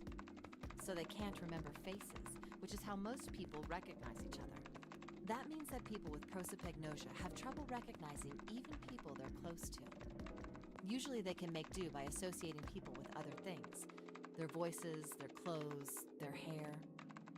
Does that mean other people's faces look like blanks? No, I don't think so. Well, you've seen monkeys, like in a zoo, right? To you and me, all the monkey faces look the same. Even though they've obviously got faces, it's almost impossible for a human to distinguish between them. The zoo staff that works with them would learn to identify different monkeys eventually. But you or I couldn't, unless one had a scar or something else to set it apart. Well, that's how people would be to someone with prosopagnosia. Prosopagnosia. Huh. I didn't even know that kind of thing existed. And, what were we talking about? The idea that your brain is just an output device, like a monitor. Are you serious about that stuff? Not really. I was just kidding for about half of it. What about the other half? Well, I guess I was just adulting. Not funny. Adulting? Damn, I didn't... It's nothing more than a story I made up out of boredom. Take it seriously. I didn't realize that was a term used as far back as the creation of this game, unless that means something else in this context. It was the first thing that came to mind, and I just talked about it to kill time. But looks like I don't need to talk anymore. Why? I don't have to kill time any longer. Oh, then you finished that brute whatever thing? I certainly did. And let's see what we got. Piece of cake. The screen changed again. What the hell is that? No idea. Looks like a puzzle. Huh? Aren't you gonna, I don't know, do more computer stuff? No, I can't do anymore. It won't let me do any more programming. See? The keyboard. Nothing. So, there's nothing more I can do.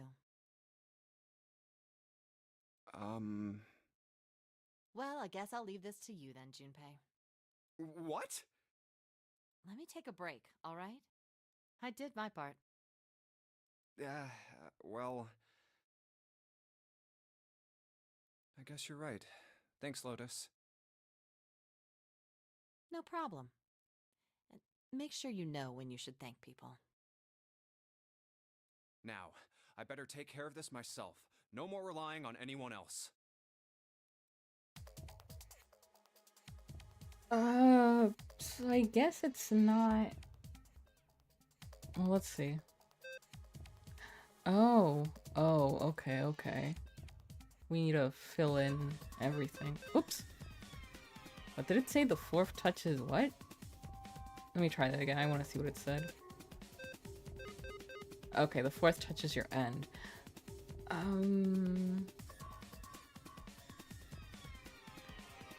So maybe the thing is telling us what order we need to click it in. So that would be 1, 2, 3, 4. Yeah, okay. Alright. I solved it! Did you hear a noise just now? Yeah, I did. It sounded like something unlocking. Where did it come from? Oh, you're green now. Look, Junpei! The lights on the locker are green! Then we must have unlocked it with a computer puzzle.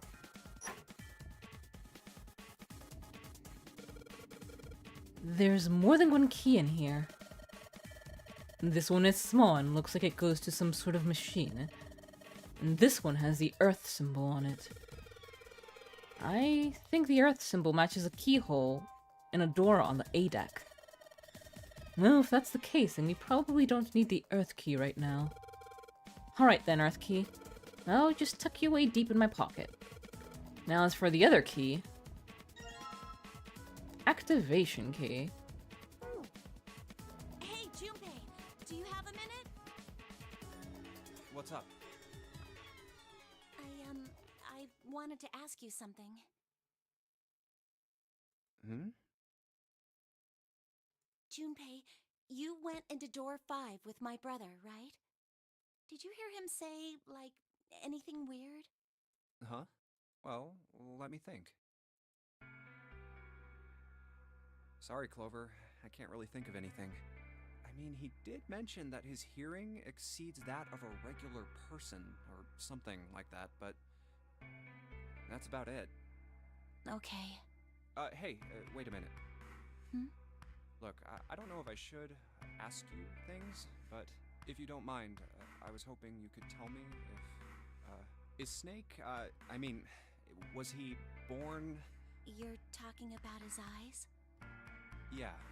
No, he wasn't born blind. When he was a kid, he got in an accident. A really bad car accident. He couldn't see after that. And his arm. His arm? Yeah. My brother's left arm is, it's not like a normal person's arm. Uh-huh, his left arm. It's fake. It's not a real arm. The accident hurt him really bad.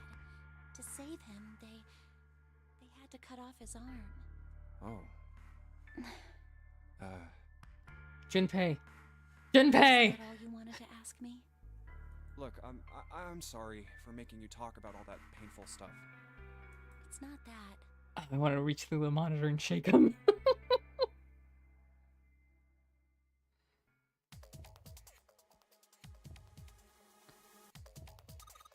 Junpei, thank you so much for everything. Whoa, what's this all about? And also, I'm sorry I messed up. Hey, we can talk about this when we get you out, okay? Just hang on, Clover. I'm gonna get you out of there right away. Yay! I think this is the first time I've actually seen a genuine smile out of this chick.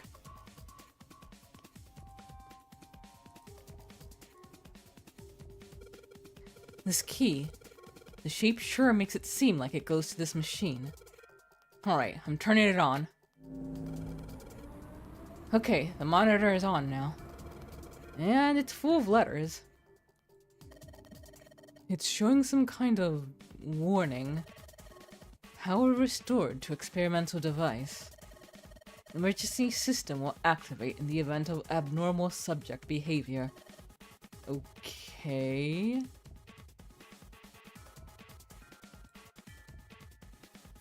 The control device for the electronic lock. The red light is on.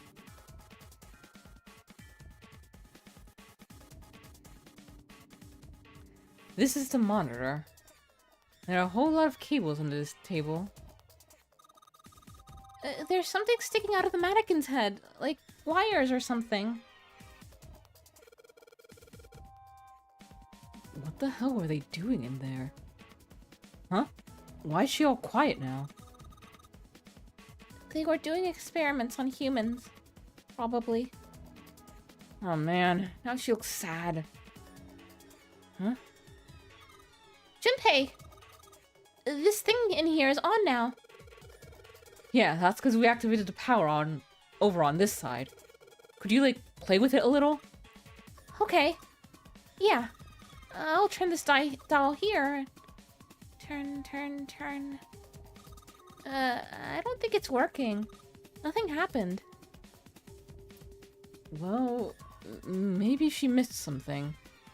I should ask her to look around the room again. Do we need to give her the cable back? The rack. There's some cables on top with copper wire exposed. Now I've got the scribblings from the table already.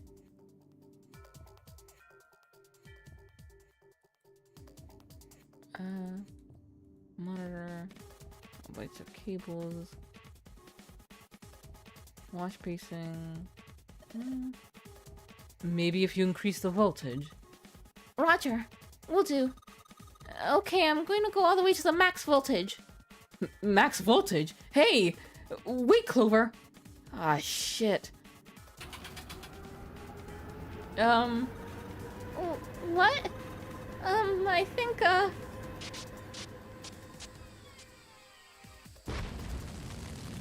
Oh, that's great. Oh my god! The mannequin's head! Oh man, that sounds like a fire alarm. What the hell? Fire detected. Fire detected. The emergency system will be activated. Evacuate the room immediately. Mannequin's head is on fire. Okay, it looks kind of funny, but this is no laughing matter. If we don't do something, Clover will...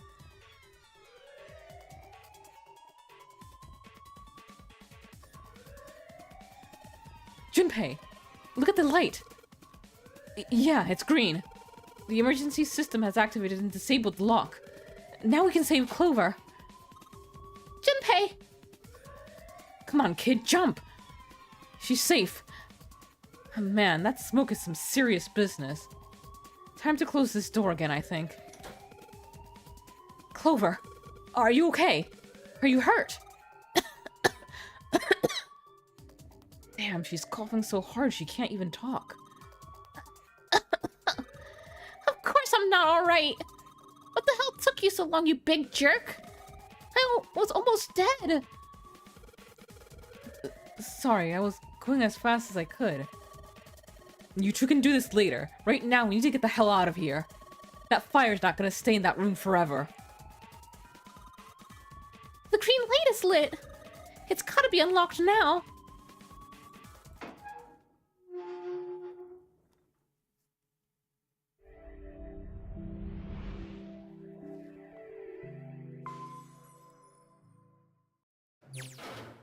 Zuni, Ooh, thank God we got out if of they here. resurrect Snake in a robot body, I will be so mad. Yeah, finally. Oh, yeah. All right, let's go. Okay. Damn, none of these open. They're all locked. How about that one? Let's hope this is the door with the prize. Jumpy! Huh? June? Santa! 7! Hey, what are you guys doing here? What? But we didn't... Hey guys! Could you come take a look at this? Hey, on the wall. A map of the ships in It says C deck. So it's the map for this floor then? door 7 and door 8. Yep, they both eventually end up at this hallway. Yeah, isn't that what I said? We aren't going to be split up permanently till we find door 9. We might get separated for a little while, but we'll see each other again. Otherwise, we won't be able to open door 9. And that's how the nonary game works. Alright, I do believe we should... No, not yet. Wait a sec. This leads to... Oh, You've got to be kidding me. We may as well go. yeah. Oh, I almost forgot. We should keep this. Ready? I'm gonna open it.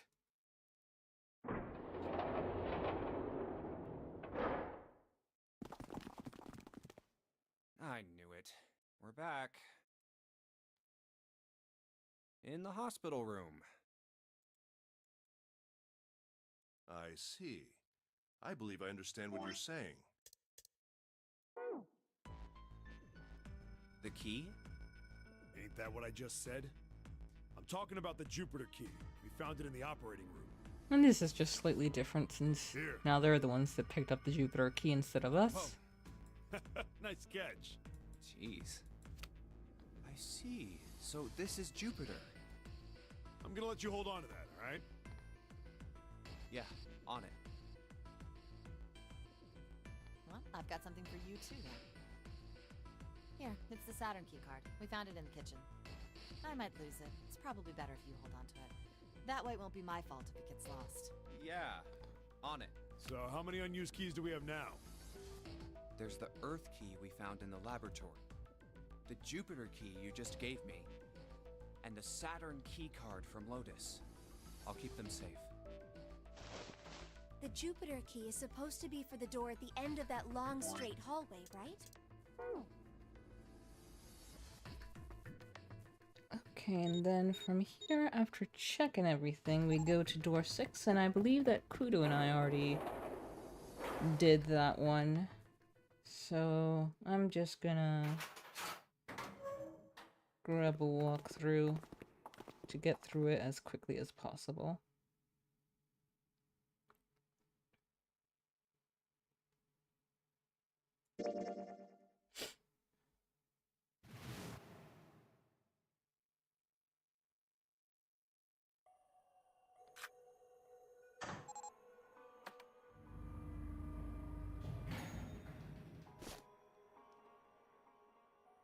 Still not touching that cursed dialogue.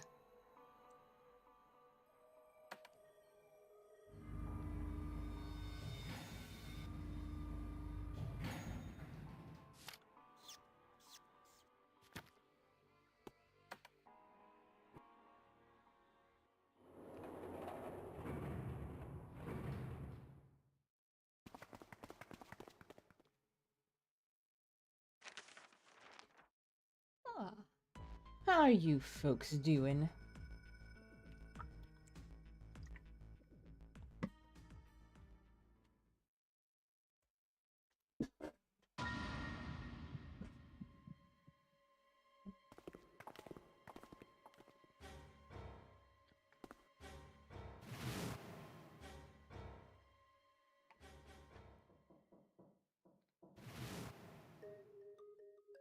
You haven't seen it because I have skipped it every time. It's really, really bad. And not even in the funny way, just in like, just more incredibly forced, horny dialogue between Akane and Junpei. That it's like no human being would come to the conclusions that they did during this time.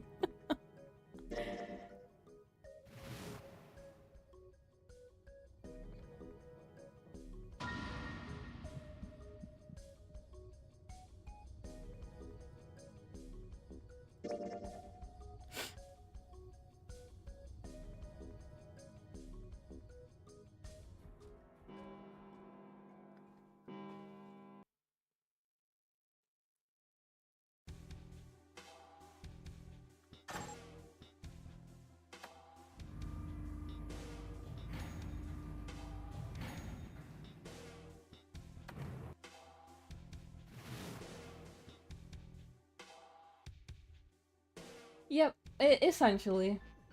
Writer horny and all leaked out into the game. That or my friend Leaf, who has played the entire series here and is very familiar with its production, mentioned that Uchikoshi was kind of forced to put in stuff. Like, for example, Lotus's design was originally something more that you would expect from someone who was in cybersecurity, but they were essentially forced to change it to get that particular target audience, since with how gory and like the dark themes of the game, executives just thought it wouldn't sell well.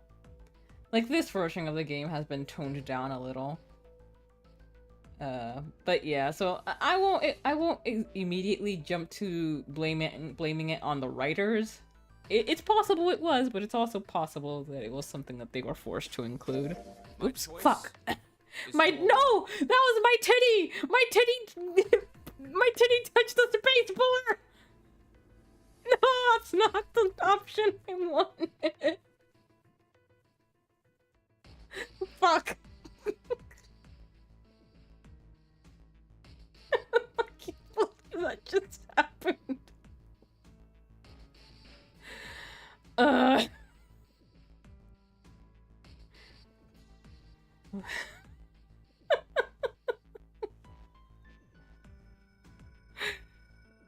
Well, hopefully we can just do this. Yes. Let's go back. 1, 2, 3, 4. All right, 7 pieces. Just double checking. Yes, just like you. We need to make. Hurry it up. Yeah. I mean, I quiet it up, peanut hope gallery. this is... Because the thing that confuses me about this flowchart, because in order to get the endings you want, I feel like maybe... Well, maybe it doesn't matter. I would assume it doesn't matter. But, you know, you have to go through the doors in a specific order? Or does it just matter if you just get... I guess it doesn't matter. Okay. All right, let's open these up.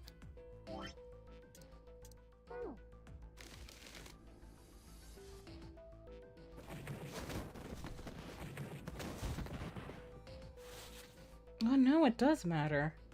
Because for the one I'm aiming for now, you have to go through 5, 8, and 6. So how do I know that it's...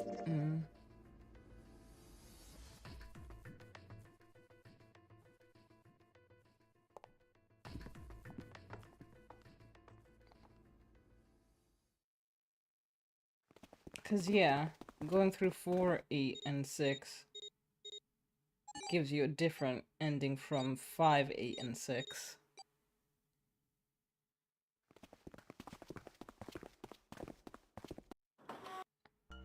Alright, so we've been through this one already. So I'll try to get through it as quickly as possible using this walkthrough.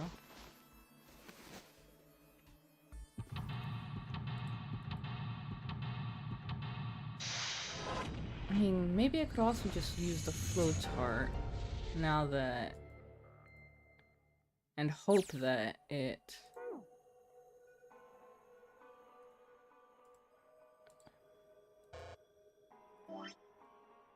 will put me in after? Yeah, no, wait,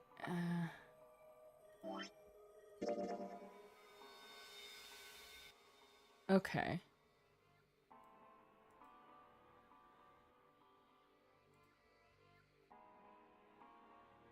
I don't leave no one behind.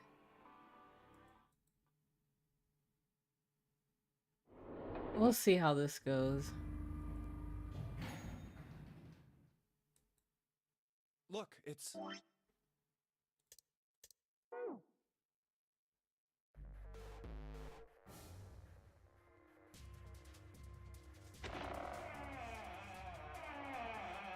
I don't know if this will just put us right back to the knife ending, or if it'll take us where we need to go.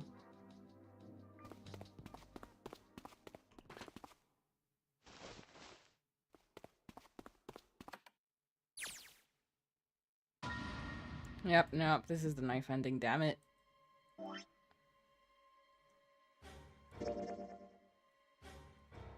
Maybe, is this something I can uncheck?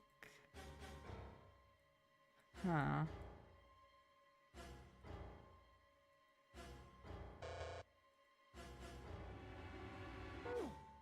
Why does it have...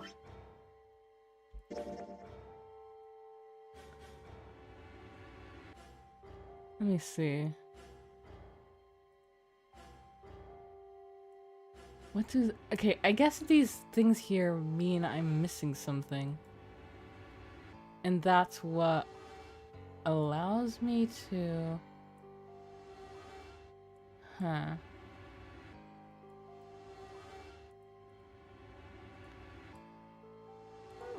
I think I messed up with the titty thing. I didn't have any saves from before. Let's see. I've got all that unlocked.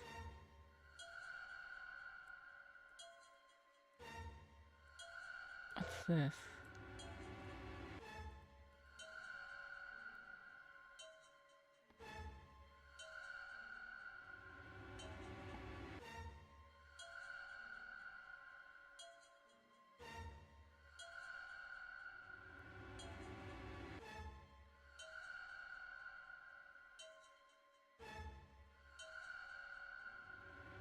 Five.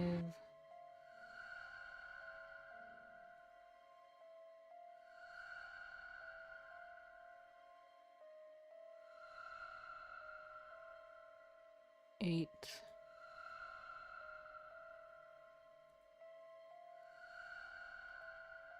Let's try this. I see. I believe I understand what you're saying. It's a lot we're gonna have to go through again. Sorry, folks.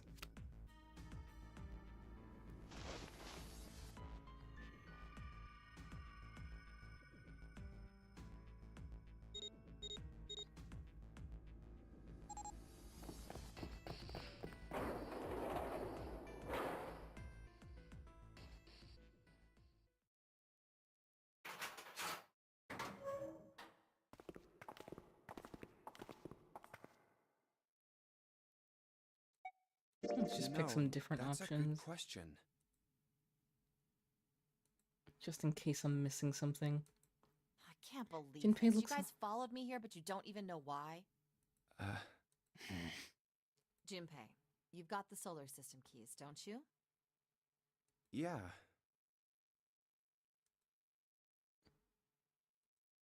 He did. He pulled them out. The Saturn key card. And the Earth key. What about him? Junpei didn't see what they had to do with anything, though.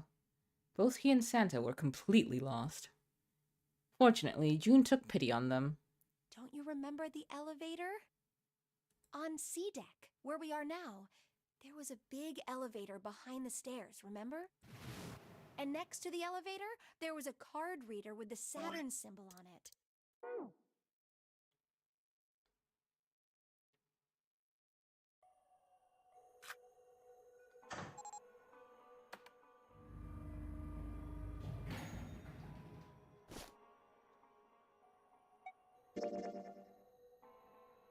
I fucking refuse.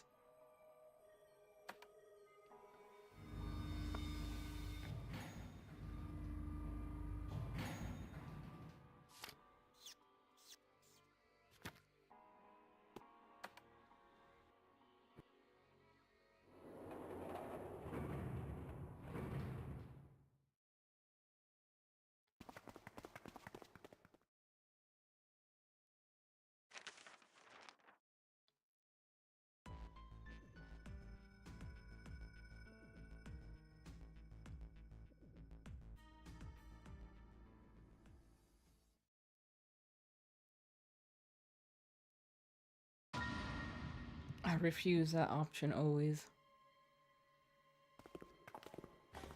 Actually, I just realized something. I'm gonna just one more time, because maybe I'm looking on the wrong side. Now it all comes down to the same.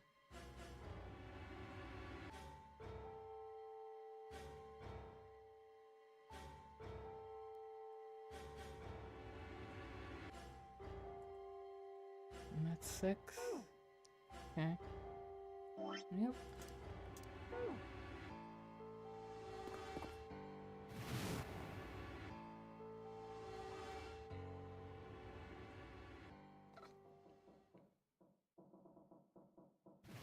Yes, that was the horny again. I think this game is just trying to trick me to finally pick that.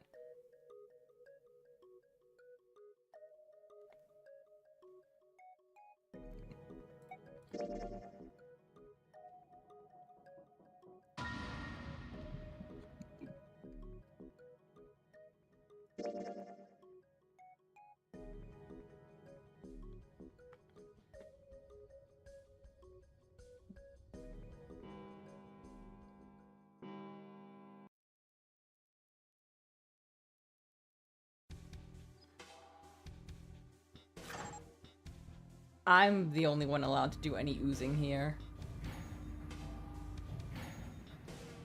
I would say I would absorb anyone or anything else trying to, but I don't want that in me.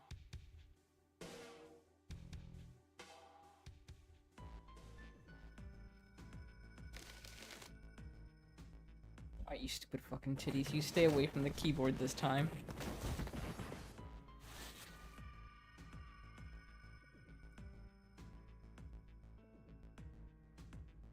And let's hope this works. If not, then I'm a little confused how to best get through this without just having to go from the very beginning through all the options, all the doors.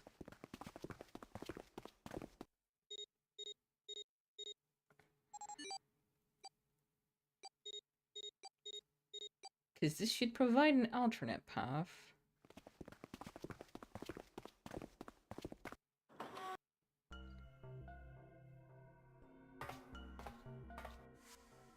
Maybe I should go through and do the puzzle? I thought I could just skip it. But maybe not. Maybe, actually, you know what? That's probably it. Because when I just tried to skip the puzzle, it probably just registered me as getting on the path I was already on. That's what I'm going to assume. Okay, so let's see. Go up the second flight of stairs. And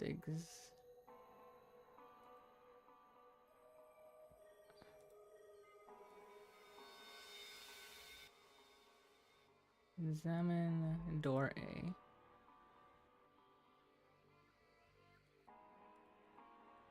Okay.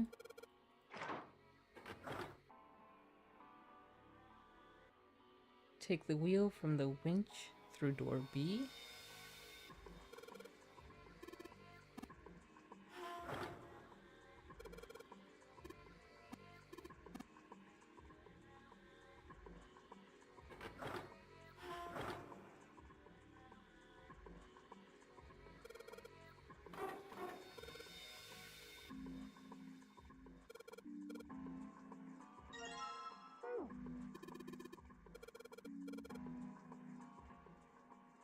Examine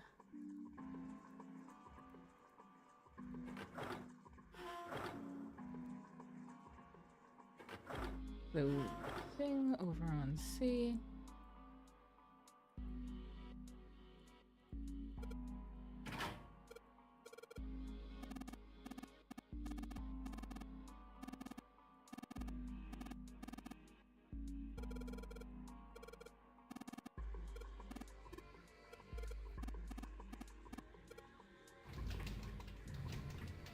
Then we can take the control panel out of the box.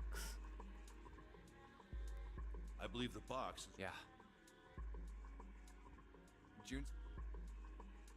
She doesn't seem. Well, What could be? nah. She gets. So you're. Yeah. We're just.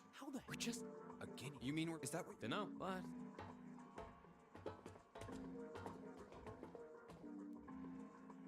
You know, there was this experiment some scientists did with rats. We've seen all this before. First, they took a squarish sea tank. Just to make it easy, we'll call one A and the other B. Wait, did we? Exit A is pitch black, So dark, even a rat can't see anything. We might not have, actually. So let's look.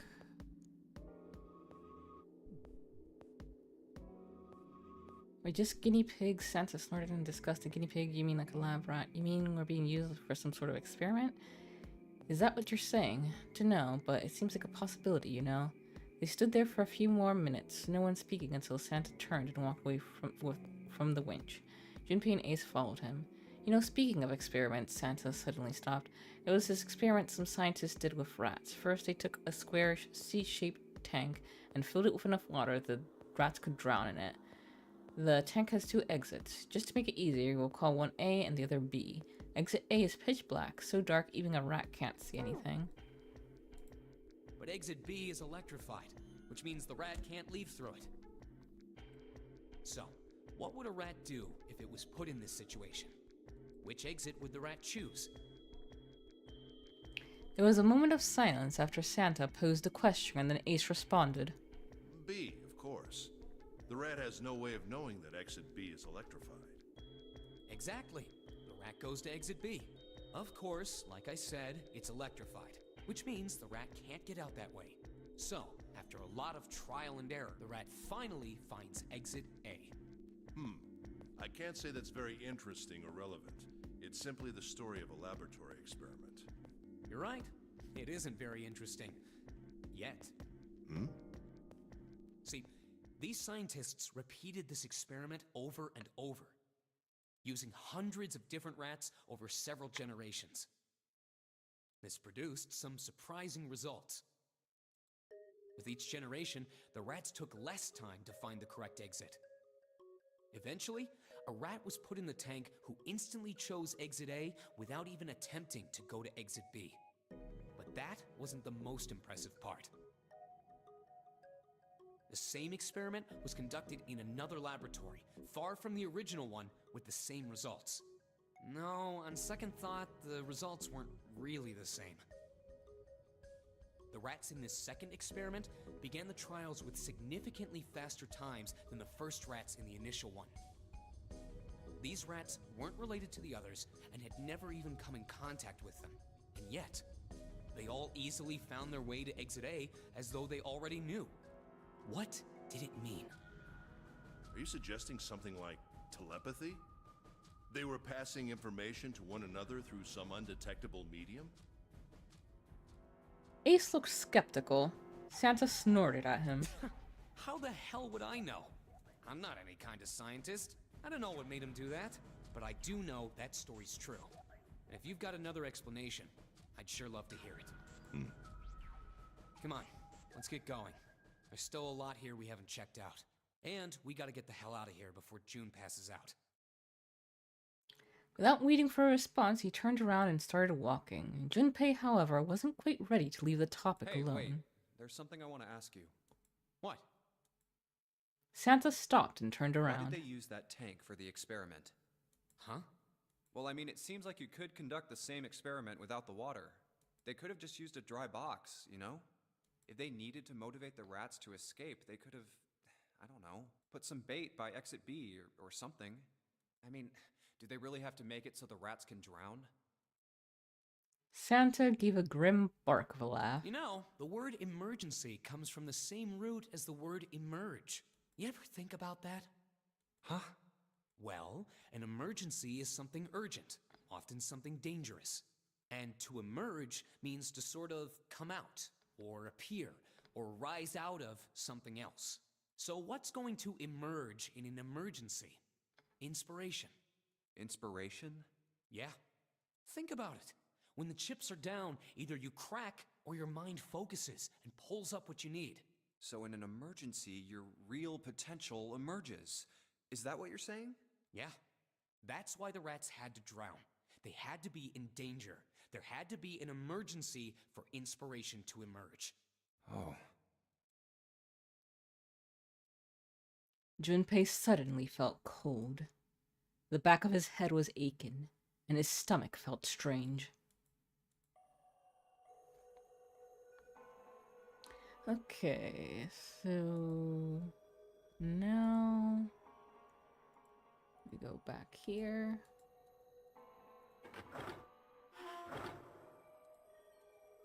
Go down.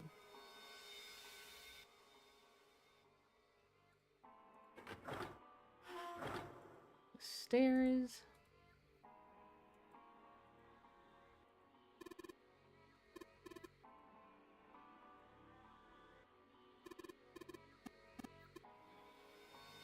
Where do we have...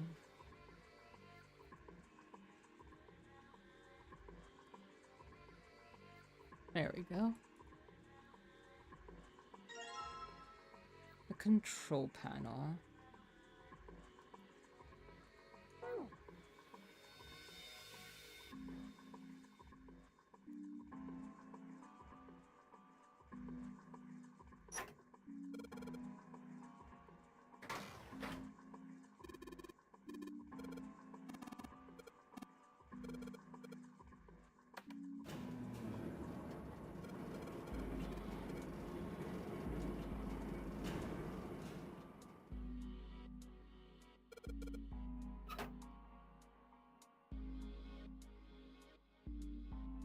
Go ahead and grab some coal.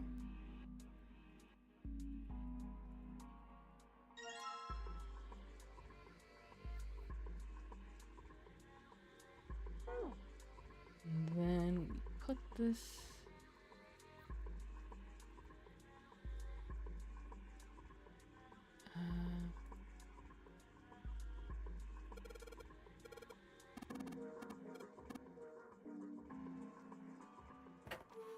in here.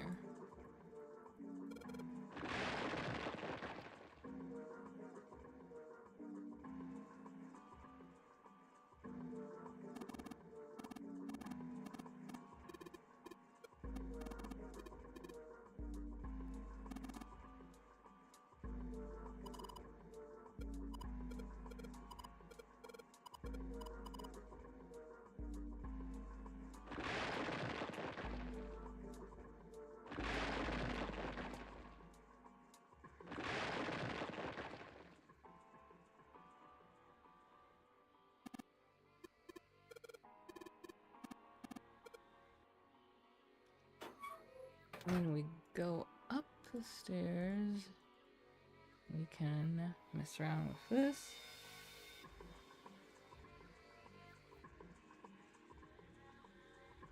All right, wait, we need to also get...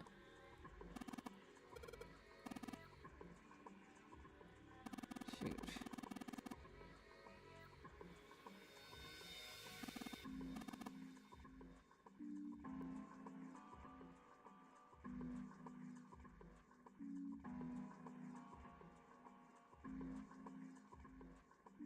Go up the stairs and examine the panel on the wall.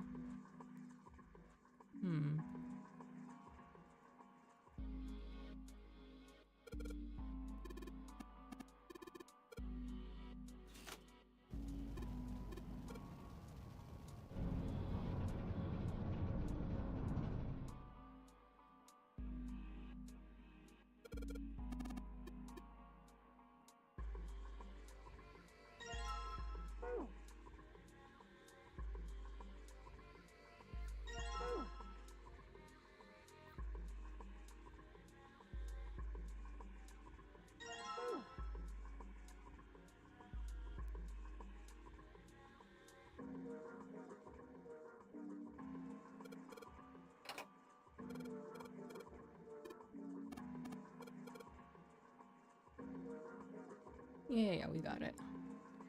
Okay, so silver, gold,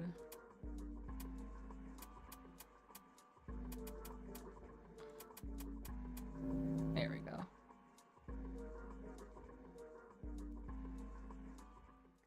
Fortunately, we also have the Yes! The storage room after this.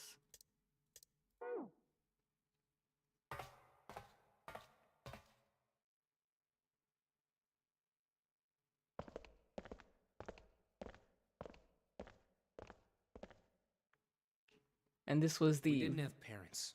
They bought it in an accident when we were still kids. Oh, so now there's a bit more dialogue.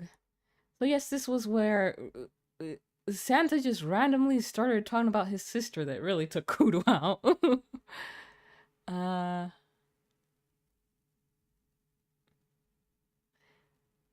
What are you looking at? Santa answered without looking up, his voice quiet. It's a photo. It's of my sister. Sister? Santa, you've got a sister? Santa simply nodded. Yeah, kid was as cute as a button. June cocked her head, confused. He was only about an inch tall then? Santa glared at her. Sorry. I guess an inch is a little large for a button. Probably more like half an inch? Santa didn't smile or laugh. Sorry. Why are you looking at it? He simply turned back to his picture and spoke. I was her Santa Claus. Wait, what? This sudden revelation took Junpei by surprise. He had no idea what Santa meant. He glanced at June, who shook her head. She didn't know either. We didn't have parents. They bought it in an accident when we were still kids. So I had to be like her dad. And that meant that I bought her Christmas presents every year. On Christmas Eve, I'd leave the present next to her pillow. And the next morning, she'd come running into my room with this big smile. Look, look, Santa left me a present. He got me that doll I really wanted. I'm so glad he got my letter. She was always so excited. I was the one who told her to write those letters. I'd say, write down something you want and mail it to Santa. The address I gave her was somewhere in Northern Europe that doesn't exist. Anyway, she'd write the letter and stamp it and send it out. And then a few days later, it'd show up back in our mailbox marked address unknown. I'd open the letters before she figured out they'd been sent back. Once I had the letter, I'd go around to a couple stores with some money I'd saved up over the year and buy her the stuff she'd asked for. It took a lot of saving, but I managed to buy her presents every year. Huh. Junpei was silent. He could think of nothing to say. Huh. Jun looked down, uncomfortable. The one next to him suddenly groaned. Either he hadn't heard the sound or he didn't care. Santa kept talking. But one year, her letter was different. She didn't write a list of toys she wanted or anything like that. Instead, it said, I don't want any presents this year. Instead, I want you to make my wish come true. My wish is that we'll be happy like this for a really, really long time. That was it. Nothing else. But I couldn't make that wish come true. Some Santa I am. Santa looked sad. Junpei had never seen him look sad before. He wasn't sure he liked it. Junpei decided it was probably best not to ask Santa any more questions. But What happened? June glanced up at Santa quickly as she spoke. He answered, but only with an effort. She died. She was killed 9 years ago. Oh. There was nothing Junpei could say. His heart felt like a great lump of lead. June bit her lip and looked away. Her face was pale. All right, let's go. Santa stood up suddenly, his downcast demeanor gone. He shoved the picture back in his pocket and headed back up the stairs, taking them two at a time.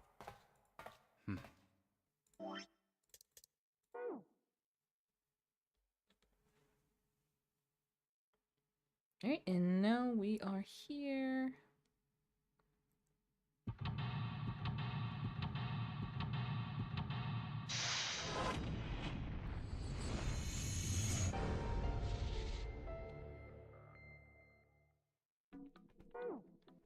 Okay.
Now we just, You know. yeah. You just match our, then you pop, so for the card, Oh. huh? What is it?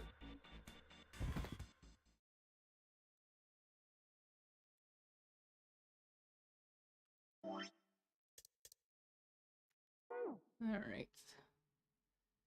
Just then, Junpei heard a noise. He spun around just in time to see June collapse in front of the fence. Hey!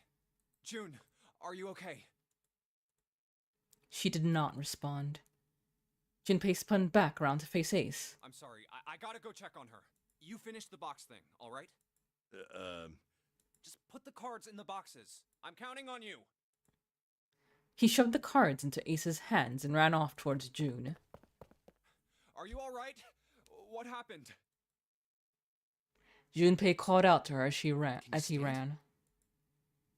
As he arrived, June was climbing to her feet with Santa's help. Oh, I'm sorry. I'm fine. I just tripped. Don't give me that. Now is not the time. But it's true. I tripped over a box. Just let me see for a sec. Junpei put his palm on her forehead. You're still warm. Her temperature was much the same as it had been the last time he'd checked. She wasn't hot like she'd been before, but she was still warm. Her fever wasn't completely gone. I saw her fall. I think she really did just trip on something, you know? Junpei would have been more willing to agree if June hadn't needed quite so much help standing up. Still, to fall down like that? I think she's probably still a little messed up. June was doing her best to busy herself brushing dust off of her dress. Her smile looked a little embarrassed, and her face was a bit flushed. But she did look a great deal better than she had.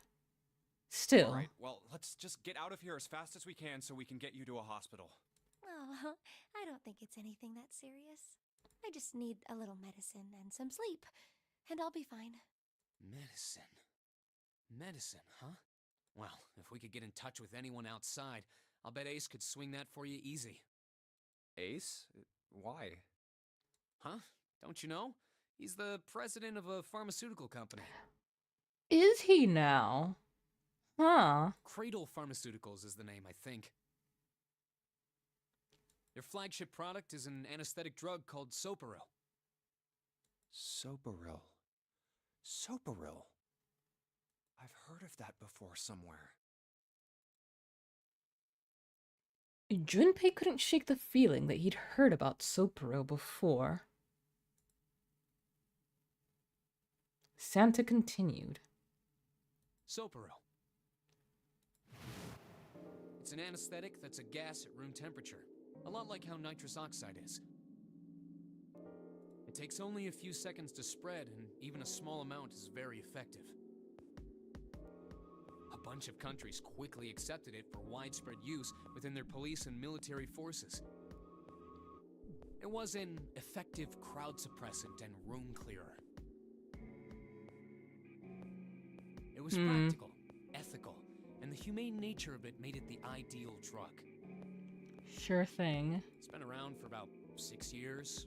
They developed it from the extracts of several different roots. It became popular almost as soon as it was made public, with many governments placing large orders. Demand for Soparil skyrocketed, and of course that meant Cradle Pharmaceuticals stock did too.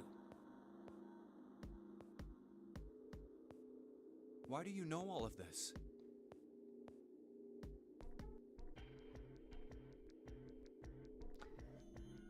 Santa's information was interesting, but Junpei couldn't help but feel a little suspicious. Santa's reply was blunt and simple. I heard it from the old man himself. From Ace? When? By the number 4 door at the central stairway, when we were searching the second-class room. Remember how Snake, 7, and you went to door 5? It was back then. I asked him what he did for a living, and he said he ran his own company. After that, we just started talking, and I guess it just came up, you know? Huh. Are you worried about something? No, nothing. As he spoke, Junpei looked over towards Ace.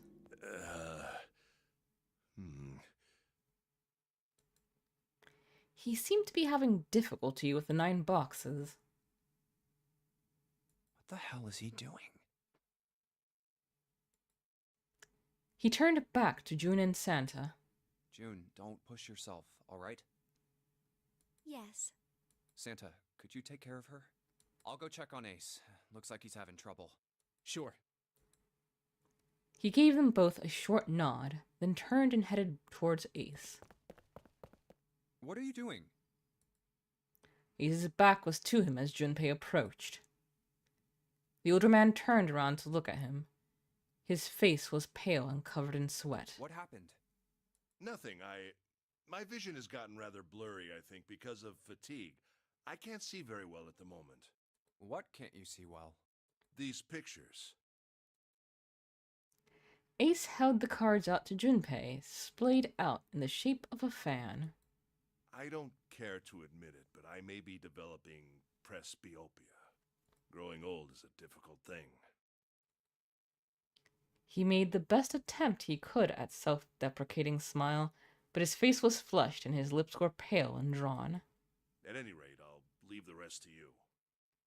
I'm feeling awfully tired, so if you don't mind, I'd like to rest for a bit. He shoved the cards into Junpei's hands and walked quickly away. Junpei looked at him quizzically. How could simply looking at cards have tired him out?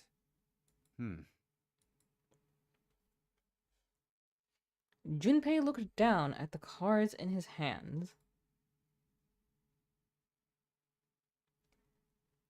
All the pictures were quite clear, and each person easily recognizable. Was Ace's vision truly so bad?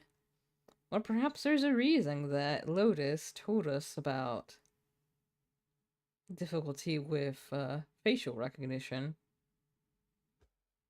But if it wasn't, what had made him so uncomfortable? Prosopagnasia? I'm probably pronouncing it wrong. That was when Junpei remembered what he'd heard from Lotus much earlier. Prosopagnosia. Well, put simply, it means a condition where the mind can't distinguish between human faces. In other words, my face would look the same as Clover's or even yours. So they can't remember faces, which is how most people recognize each other.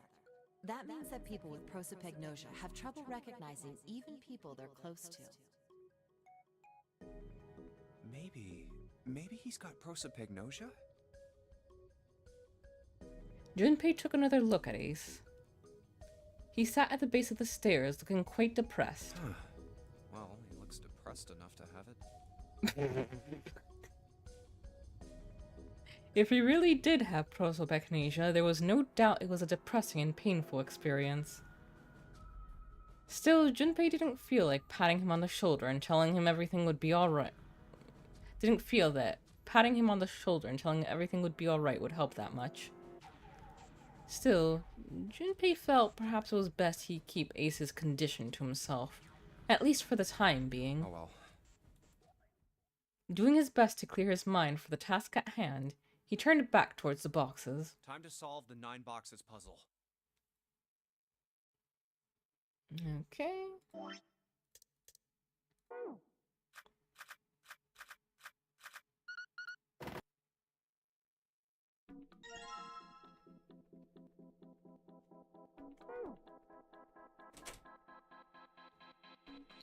Alrighty, so now...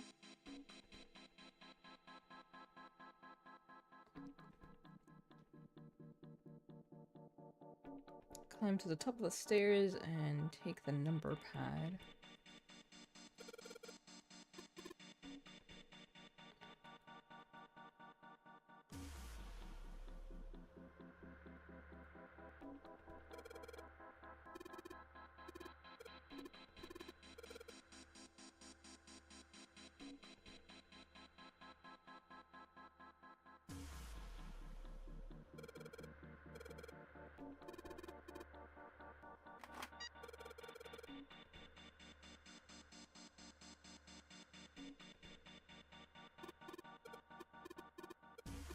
Yeah.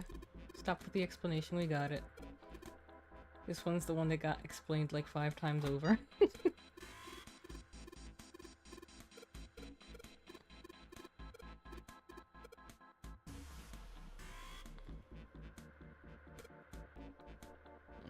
so...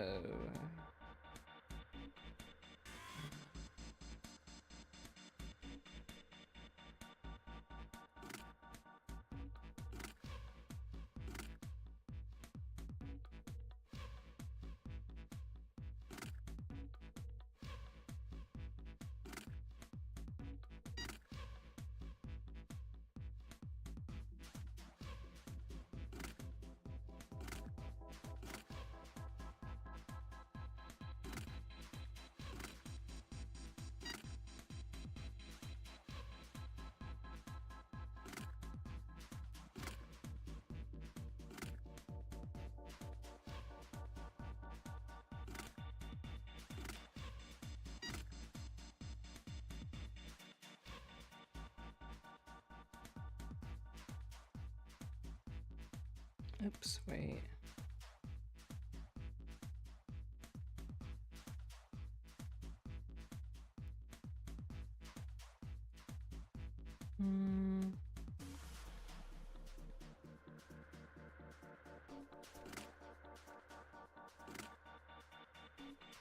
Might have oopsied.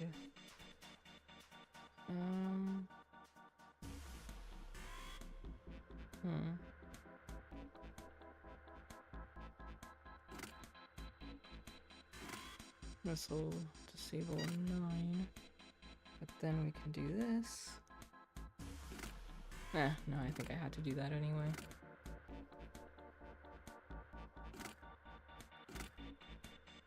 There we go.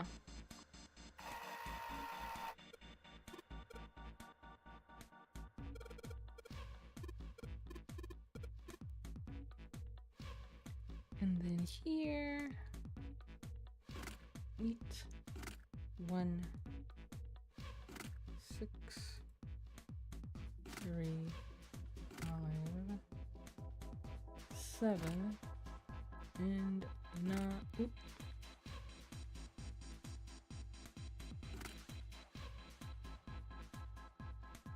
4, 9, 2.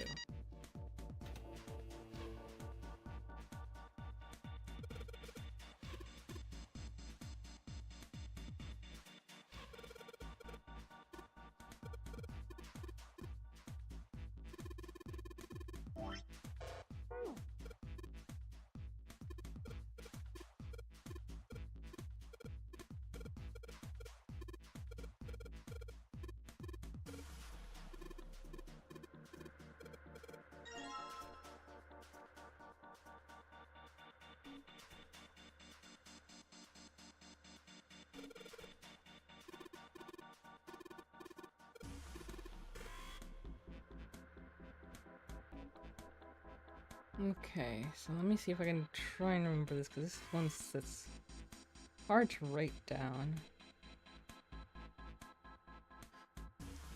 I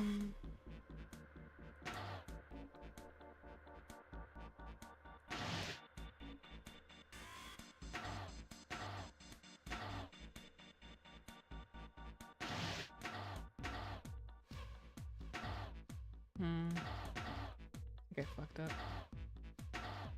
Maybe? Probably yes.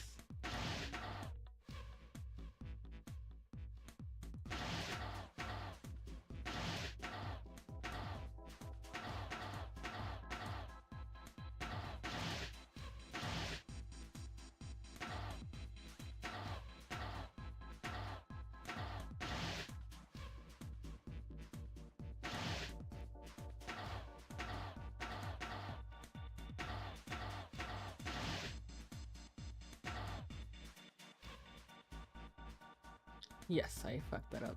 Damn it.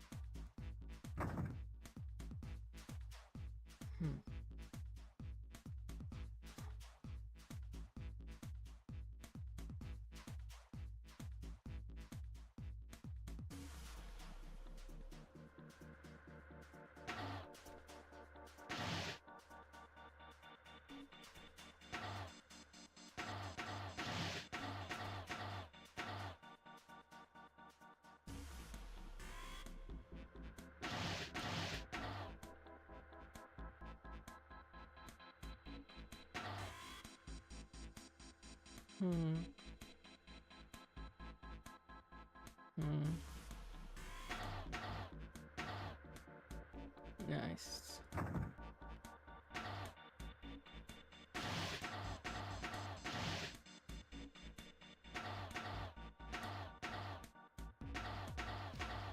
Okay, I think this will maybe work.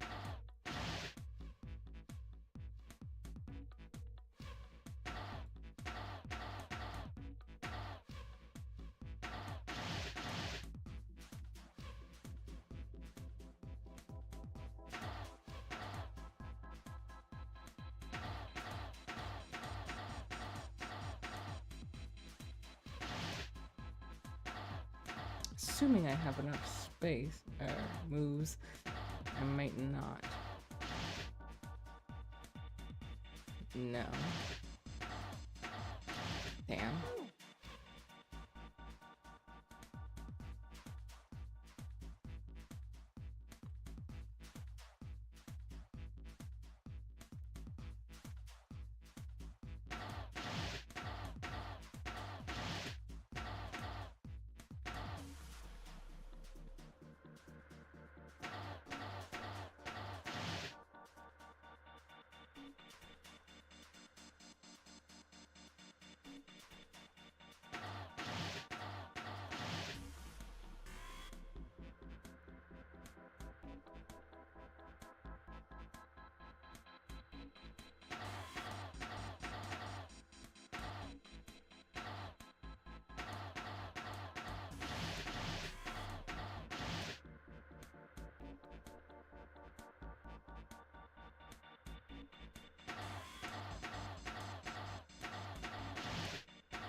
Fucking up with moves.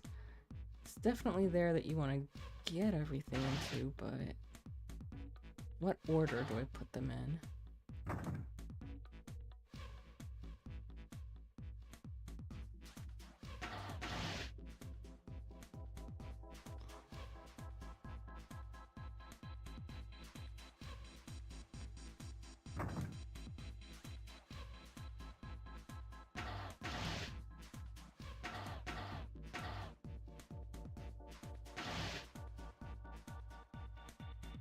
Maybe if I go counterclockwise.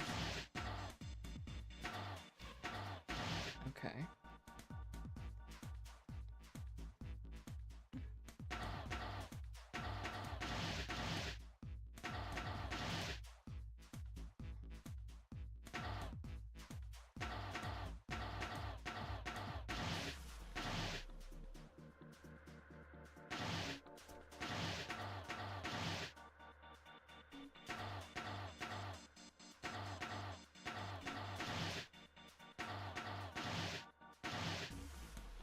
There we go.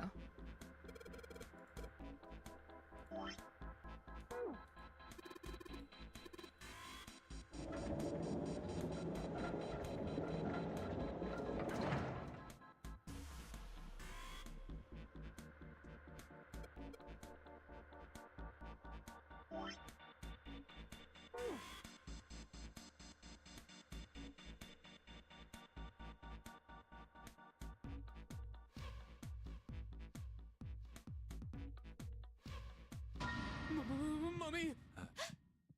Oh.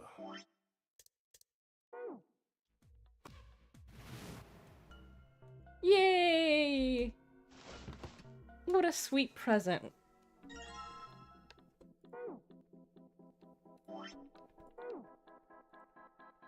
Can't believe we also just leave. There's a revolver in this coffin. What was that thing for? Junpei. I know, I'll be there in just a minute. Now's not the time to be thinking about the coffin. I need to focus on getting out of here. Didn't even check for bullets to take it out. Just like, nah, it doesn't matter.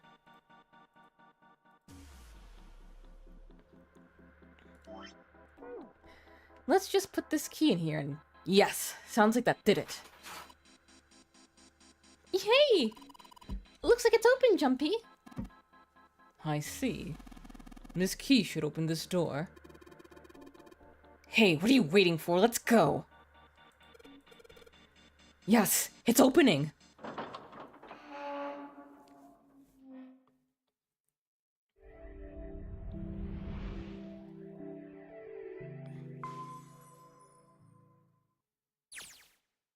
long hallway, huh? Let's check it out.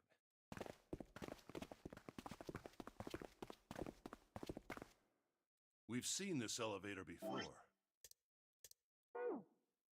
And hopefully now we should get the alternate ending.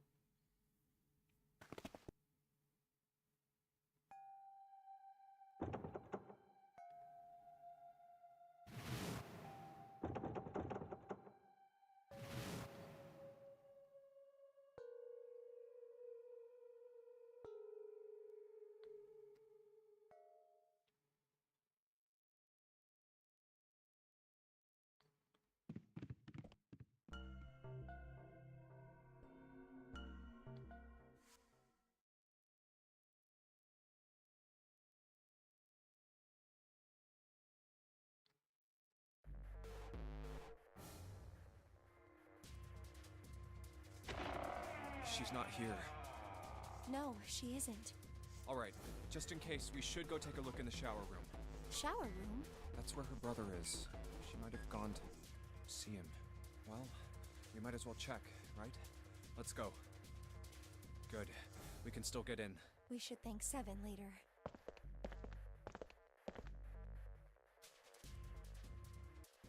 No luck.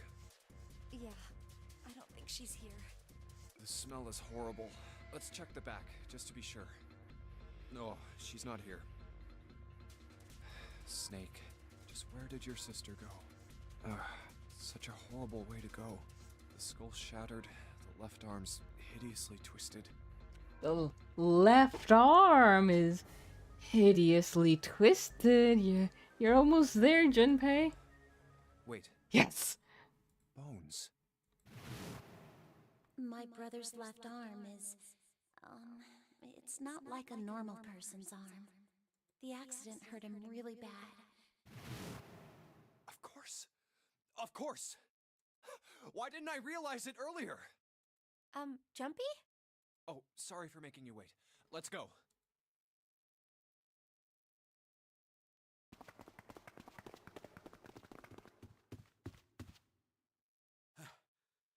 Junpei! June! Where were you guys? Did something happen? Clover is dead. I found her in the first class bathroom.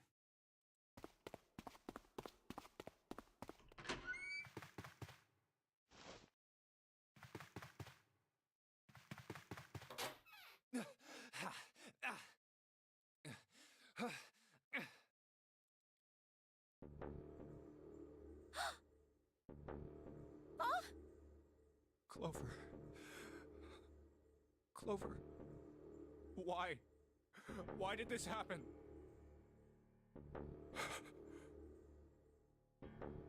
Clover. No way. Let's get out of here, June.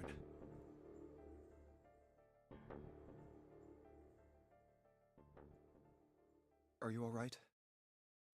Yes. I think so. You should get some rest. Here, the bed. Can you sit? Yes. Who was the first to find the body? Me. Why did you come to this room? To look for Clover. Why else? I found her body in the bathroom. As soon as I did, I ran outside. I got to the top of the stairs by the casino and yelled as loud as I could. Hey, guys! I found her, but it's bad! She's in the bathroom in the first class cabin! Come quick! Or something like that. Then I went back to the bathroom. Ace, Santa, and Lotus showed up real soon after that. But I guess you two hadn't heard me or something because you didn't show. So I took off down the stairs to look for you. After that, I mean, you know the rest, right? Seven. There's one more thing I'm worried about. What? You stuck one of those plates in between the door and the frame, right? Why did you do that? Come on, didn't I already tell you that? I did it so that the door wouldn't lock. So we could come back to this room? Oh, you think I did it? Well, I don't know. That kind of depends on what you say, doesn't it? For crying out loud. Follow me. A closet? Yeah. This is the reason. This safe. We couldn't open it when we were getting through this room. I figured there might be something pretty important in it. I couldn't stop thinking about it. I figured eventually we might figure out what the numbers are for the safe. And if we did, I didn't want to screw around with door 5 again. So I put the plate in the exit door so we could get back in that way. Yeah. Figured it wouldn't open. Huh? This is... rust. If there's rust here, that means... has someone opened the safe? Huh?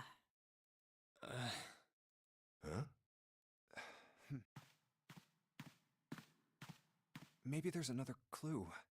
Anything that might lead us to discover who stabbed Clover. Y'all Behind this didn't really door. examine the body all that much. The ninth man's body is behind there. Maybe I should have another look at it, just in case. Ugh. Oh, the hell? This smell is... Oh. Oh god.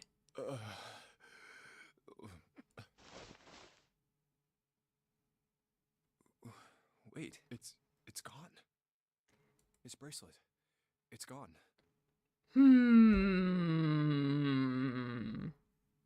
Maybe we should have picked that up. Just like Kuru wanted. I bet Kuru's the one who stole it. It was right next to the glasses. But why? Huh? Where'd Junpei go? Oh, there you are. Were you looking for something in the hallway? Yeah. Did you find something? No, nothing. What's up? Well, You're not gonna I tell them? wanted you to take a look at something. What is it? Clover. What was it you wanted to show me? I searched Clover's body again. A real shame. She was stabbed once in the back, probably by a knife or something. That goddamn knife. And I found this. What? I haven't actually looked at it yet. Didn't want to disturb the crime scene, you know? Basic stuff. Well, I did borrow one thing. What? I'm opening it. Truth had gone, and truth had gone. Ah, now truth is asleep in the darkness of the sinister hand. What is this? Some kind of secret code? A code. Sinister hand means... Oh god, wasn't it? People used to talk about how left-handed folks were the devil or something like that. Sinister was a term used in heraldry that meant to the left of the bearer of a coat of arms. The left hand. The left hand. What does the left hand mean? Does the darkness of the sinister hand have something to do with the bracelet? There's two things sticking out on either side of the face. The left and right sides of the face. Left and right. Left and right. Right and left. Truth is gone. Truth gone.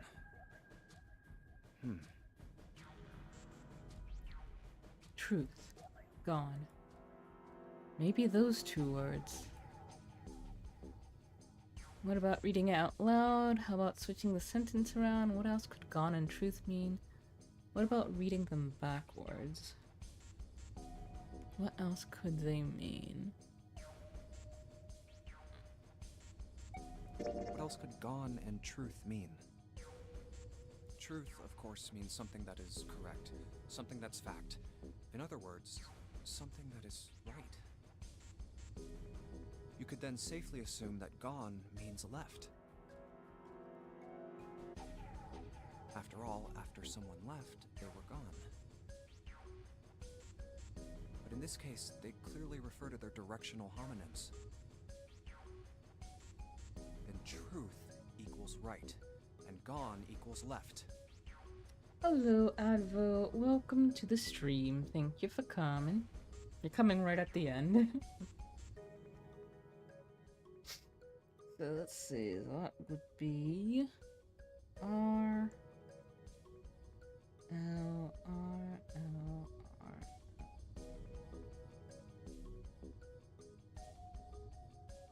Wait, no.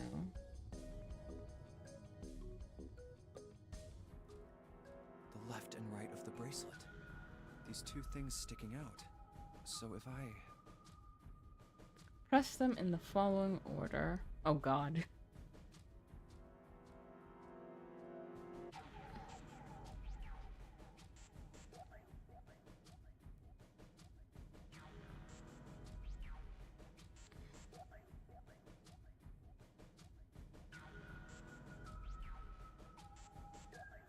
Okay. L, L, L.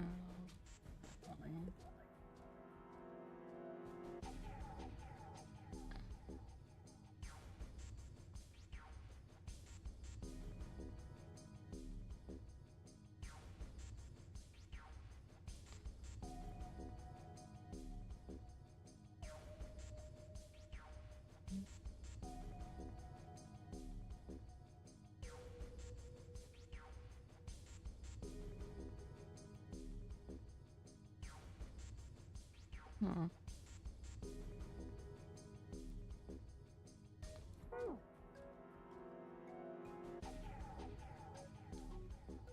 Hmm. The one I'm pulling up isn't an option here.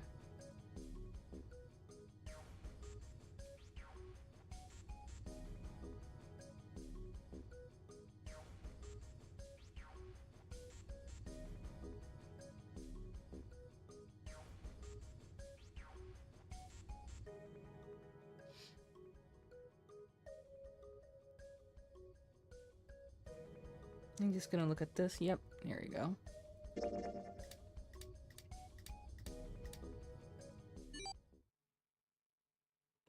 I was looking at my other notes. Wait, did it just...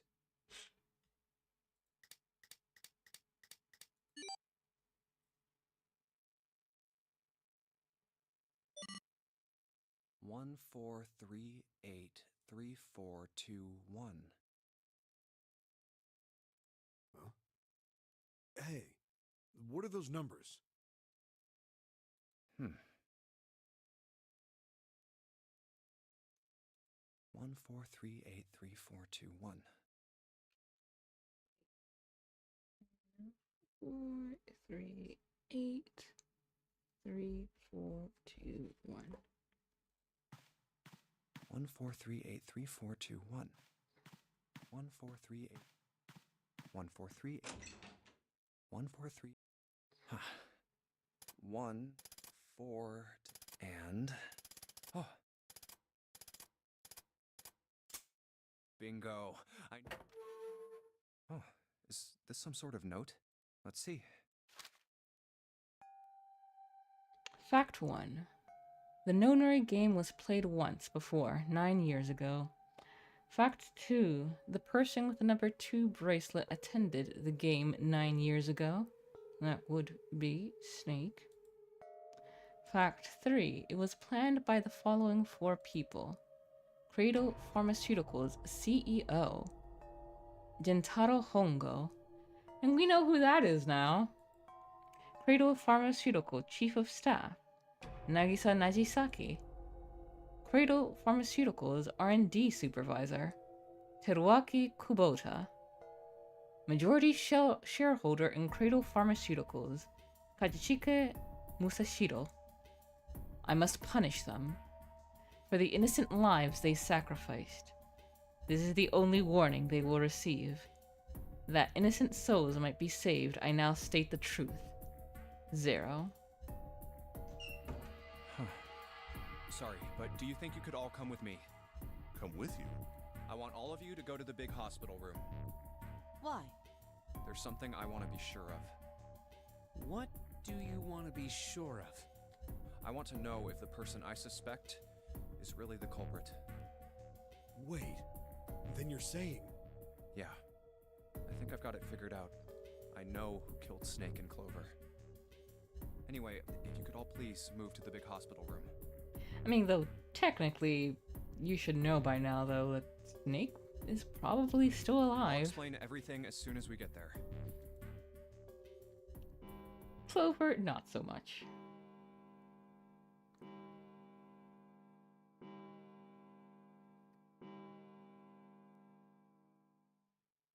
It's 5 o'clock. We don't have a lot of time left. Let's go.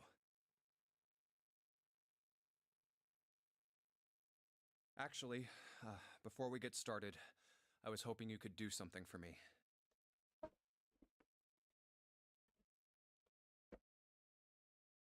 Ace, Seven, and Lotus, could you please place your palms on the red?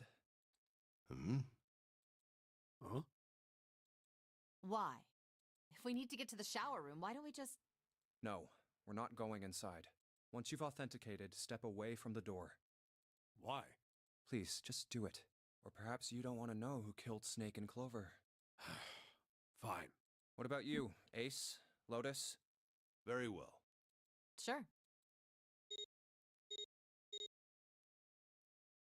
I have this idea. I don't think this device responds to a hand placed on it. It instead reacts to a bracelet being brought close. You don't actually need a hand. I knew it.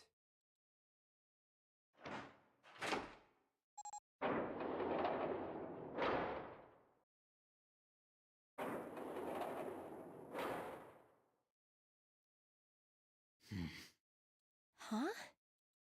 What was that about? How should I know? We saw something interesting there. Thanks. I appreciate your cooperation. By the way, Ace, would you mind if I asked you something? What is it? Do you know who I am? What? What kind of question? Just answer it, please. Who am I? You're Junpei, of course. Who else would you be? Unfortunately, that's the wrong answer. Actually, I'm Santa. What? The clothes I'm wearing, I borrowed from Junpei. And the clothes he's wearing are mine. We had a little swap. That's ridiculous. Impossible. So, you're saying I'm not Santa? Of course you aren't. Why? What makes you so sure I'm not Santa? If you were Santa, then door 3 wouldn't have opened for us just now. 1 plus 7 plus 8 plus 3 equals 19. 1 plus 9 would be 10. The digital route would be 1. But the 4 of us just opened door 3. You can't possibly be Santa. Your bracelet number isn't 3. It's 5, right? You're exactly right. My bracelet number is 5. Sorry, Ace. I tricked you. Of course, I'm not really Santa. I'm Junpei. Who could possibly think I was? It's obvious I'm not. To think I was? Ridiculous. But I guess you couldn't see just how obvious it was. I asked you before, didn't I? What makes you so sure I'm not Santa? And you answered. If you were Santa, then door 3 wouldn't have opened for us just now. Most people wouldn't say something like that. The first thing that would come to anyone else's mind wouldn't be the bracelet number. There'd only be one thing they'd say. One sentence. You don't have his face. Ace, you have prosopagnosia, am I right? Prosopagnosia? What's that? No clue. Prosopagnosia is... Very well. I confess. I have prosopagnosia. I cannot differentiate human faces. Is that what this was about? You want to mock me for my disorder? No, not at all. I'm not making fun of you at all. In fact, I feel kind of bad for you. No, the reason I brought this up is that there's an excellent chance the person who killed Snake has prosopagnosia. What do you mean? I'll just come right out with it. I think it was you, Ace. You killed him. That's ridiculous. What possible evidence do you... I have 3 pieces of evidence. The first, think back to a few hours ago. You made us argue over the 3 doors here in the big hospital room. There was no way all 7 people could go through them. Lotus suggested that we sacrifice one of us. Then you, Ace, She looks said, regretful. I'll stay here. Why would you say something like that? It's pretty simple, really. You didn't want us to see the dead body in the shower room. You see, if Ace stayed behind, there were only 2 doors the rest of us could go through.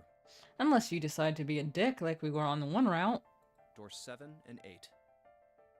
There was no way we could get through door 3, the shower room. You knew that, didn't you, Ace? That's why you volunteered to stay behind. Come on now, I think that's going a bit far. I can understand if you're jealous of my bravery, but please don't devalue my actions. I only wanted to save the rest of you. Surely you can understand my altruism. Altruism, huh? You already knew, didn't you? You knew that whichever doors we took, eventually we'd end up back in the big hospital room. What on earth are you saying? Of course I didn't know that. How could I have? Really? Yes. Oh well, that's cool. I've still got 2 more pieces of evidence that say you're the killer. The second is that, as I said earlier, you have prosopagnosia. Then you mean to imply that a person who can't distinguish human faces must be a bad person? Junpei, they call that prejudice. No, I am not that stupid. Then why? Well, before I explain, I suppose there's something I should tell you. The corpse in the shower room. It's not Snake's. What? I didn't put it together right away, but there was something Clover told me. She said that Snake's left arm was prosthetic. He'd lost his real arm in an accident. But the body we saw in the shower room, let's call him Guy X. Guy X's left arm was definitely flesh and blood. In other words, Guy X couldn't possibly have been Snake. Oh God. No. That's impossible. Let's say, hypothetically, that the killer didn't have prosopagnosia. If that were the case, he would immediately realize that Guy X wasn't Snake. Even if the clothes were the same as Snake's, their faces would be completely different. It would have been obvious they were different people. And yet, they still killed him. Why? Why would they kill a stranger who'd only just shown up? On the other hand, if the killer did have prosopagnosia, it makes sense. They thought Guy X was Snake and killed him. Wait just a moment. Let's say you're right, and I mistook Guy X for Snake. Even if I did, I would have had no motive to kill him. Why would I want to kill Snake? I can think of at least 2 motives. 1, Snake knew about your past. If he ever revealed what he knew, that would have been really bad for you. You really didn't want that to happen. So to make sure Snake's mouth stayed shut, you killed him. 2, Snake had a grudge against you. You knew that, or at least you could have easily assumed he did. Even without exposing your identity, he was a threat to you. You never knew when you might be attacked. You couldn't ever let your guard down. Every moment was a moment he might try something. You didn't want that kind of danger hanging over you. So you... Hey, hold on a minute. What's the past that Ace wouldn't want us to know? Why did Snake have a grudge against him? Look at this. What's this piece of paper? The nonary game was played once before 9 years ago. The person with the number 2 bracelet attended the game 9 years ago. It was planned by the following 4 people: Cradle Pharmaceuticals CEO Gentaro Hongo. What is this? It's the message from Zero. It was in the safe in the first-class cabin. Give me a break! That paper is a lie! Someone is trying to frame me! Me. You said me, right? Wouldn't that mean you're admitting you're Hongo, the CEO of Cradle Pharmaceuticals? Or am I mistaken? Very well. I admit that much. I am certainly the CEO of Cradle Pharmaceutical, Gentaro Hongo. So what if I am? I don't know anything about this nonary game that supposedly took place 9 years ago. Everything on that scrap of paper is bullshit. Someone is trying to set me up, you see? First of all, Junpei, you're claiming I did this all by myself. Think that over, all right? How could I have killed Snake all by myself? Not Snake. It was Guy X. I don't care who it was. You said the killer put this other man into door 3, right? Yeah, maybe. Then I couldn't have possibly done that alone. I couldn't have opened door 3 with only myself and Guy X. There just so happens to be a missing bracelet. Nope, you could have.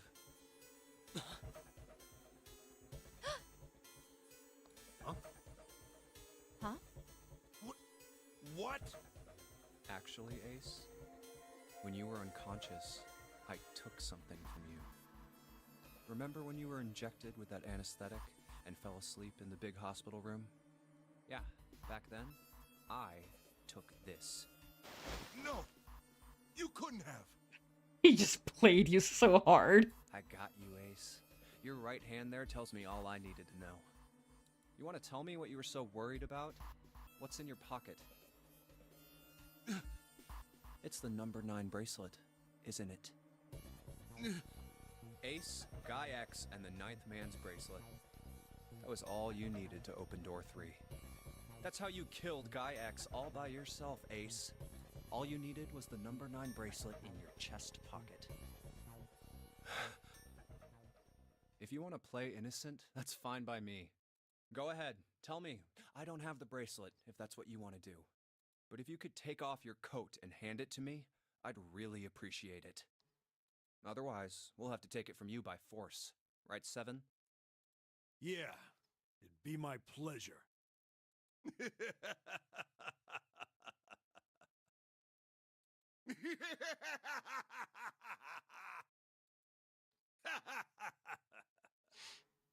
But this still isn't the true ending, so we know this isn't gonna end well. Well done, Junpei.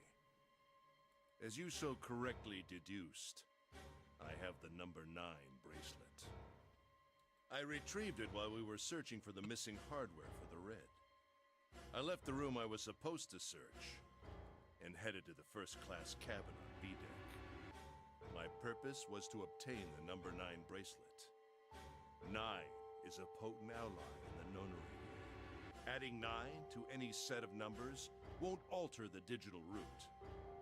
As you can see, 9 is a very useful number here. With it, one can go anywhere, with anyone. It is, I suppose you could say, a game changer. So I made for the first-class cabin to obtain it. In mere moments, I successfully acquired the number 9 bracelet. There was also an unexpected bonus. The knife the 9th man had used. I thought, okay. But, you know, this means it was definitely Ace that got us in that one ending in Clover. I quickly pocketed both of them and left. I thought it was the other knife that we found. I made my way back to where Since we I was ended up expected cleaning to that be. one. But I did think it was strange that we fixed it up as much as it appeared to be. That's So this when I makes more met sense. Snake. Well, this guy X, actually. I spotted him ahead of me. He was heading for the large hospital room and hadn't noticed me. The man wearing Snake's clothes arrived at door 3. When he stopped, I walked up behind him and called out, "Snake." He turned around. He said nothing. His mouth simply hung half open. He seemed dazed somehow, almost like a man half asleep. Perhaps he had been drugged. It wasn't important. I tend to gloss over little things like that. I was certain that man was Snake. I knew Snake had taken part in the nonary game 9 years ago. Being blind, it made sense that he didn't recognize me immediately upon our first meeting. But why then hadn't Snake said anything to me later? Surely he hadn't forgotten what had happened to him in the nonary game. But not once did he attempt to confront me. Did his lack of sight prevent him from fully recognizing who I was? Or perhaps Snake had conspired with Zero to deceive me. Regardless, he was a threat, and it was better to deal with him sooner rather than later. I had to get rid of him before he took action. With quick thinking, my plan went into motion immediately. Thank you for I your held the number monologuing. 9 bracelet over the red. I waved my own bracelet in front of the red, and then grabbed Snake's arm and shoved his hand against the scanner panel. The door opened. I threw the man through it. 9 seconds later, the door shut.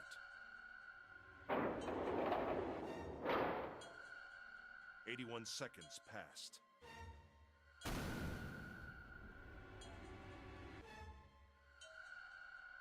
After that, I returned to my post as though nothing had happened. After conducting my own search, I returned to the large hospital room when the 1 a.m. bell rang. Ace, did you kill Clover? Yes, Why? Why did you kill her? she was Snake's sister. It was possible he had told her something dangerous. Which is why she dies in almost every ending. Additionally, she had gone through door 1. It seemed likely she might have found it. Found what? Why don't you go through door 1 yourself? Perhaps it's hidden somewhere. Yeah, but Lotus and I went through door 1 too. We didn't see anything suspicious. Yes, I thought as much after I heard your report at the central stairs. I doubt the two of you could find it. Huh? But perhaps Clover was different. Perhaps she had found it. I was, therefore, desperate to find her. And at last I did, in the first-class cabin. I spoke very calmly. Did you see it? See what? Don't act as if you don't understand. You were in the captain's quarters, weren't you? Uh-huh. What are you talking about? Very well. By the way, what are you doing here, Clover? What? Nothing. There's blood on your shoes. It looks fresh. Did you go take a look at the 9th man's corpse? I see. Your silence suggests that you noticed. You saw something, didn't you? You saw that his bracelet was gone. No! You aren't going anywhere. You're staying here. No! Don't you run, little girl.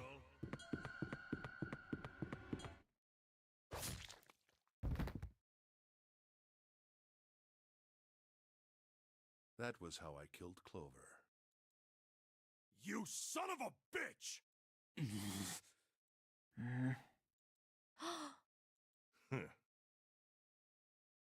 I admit it. I've lost. I have lost.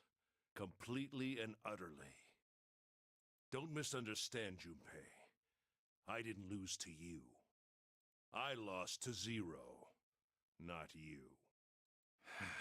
I'm rather disgusted with myself for falling into such a simple trap. I looked the fool. And it was a trap, make no mistake. I was trapped and manipulated by Zero.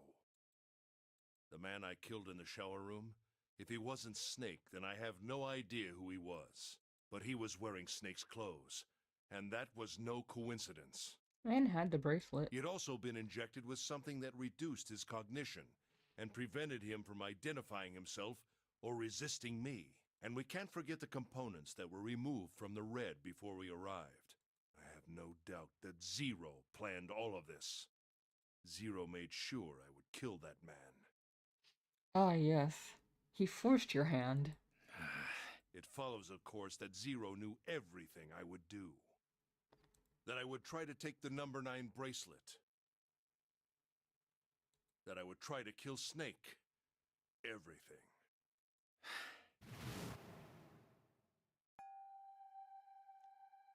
I must punish them for the innocent lives they sacrificed.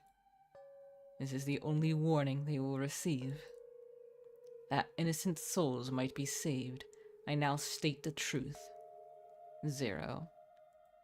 But via your actions, innocents have now died. One of us. Obviously, Ace is the one who did it, but fucking around with people like this, Zero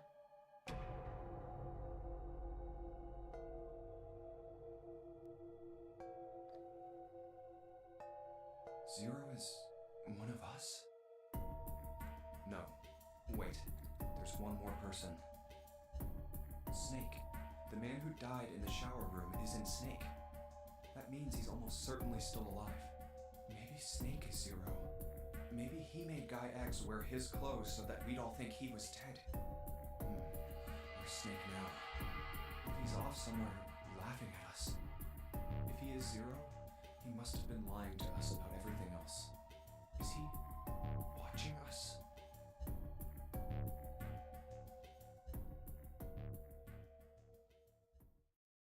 Well, I believe I've finished with my confession. Why don't we get moving? What the hell is this shit? You aren't going anywhere, you son of a bitch! We're gonna leave your ass here to rot! Why? Because I killed Clover? That's ridiculous. Why are you so upset that I killed the little bitch? She was nothing to you. A stranger you only met a few hours ago. Am I wrong? You bastard! Hell yeah. Fighting me with a punch, huh? You've got some fire, don't you? But you got close to him, so that's probably gonna be a I problem. confess, I rather like a tough woman. Well, maybe you'd like another one then. Before that, let me give you one of my own. Huh? If any of you so much as blink, I won't hesitate to pull this trigger. I've already killed 3 people. Don't think I'm not ready to make it 4. Oh no, the gun that we left in the coffin and didn't even pull out the bullets is coming back up again? Oh no, who could have foreseen it? 3 people? What do you mean? Very well. Let me take this opportunity to illuminate you. The person who killed the 9th man was me. Although I suppose to be more accurate, I encouraged him to get himself killed. While we were examining the main staircase, he came to me and told me his name. I recognized it at once, so I gave him a little push. Just a little white lie. It seems the settings for the dead were altered. Now it only requires a single person to deactivate the detonator in the bracelet. Investigate what's beyond door 5. We'll meet again later. And with that, Okay, have a good one, guys. I'm going off ahead now. Well then. Why is it stopping? God damn it! You lied! Open the door, please! I'm begging you! Help me! Please get me out of here! Oh my god, there's no time left! Listen, I was lied to! He lied to me! He put me in here! It was him! He killed me! It was him! Imagine how much we could have just zoomed on by if he had said a name reasons for killing him. instead of just spouting pronouns. As I said before, in the nonary game, the number 9 bracelet is of utmost importance. If I had allowed him to keep such a useful tool, he, or it, would have become a threat to me. As such, I decided that he should be eliminated early on. I wanted the number 9 bracelet. If I could manage to obtain it, I would be able to manipulate the game as I saw fit.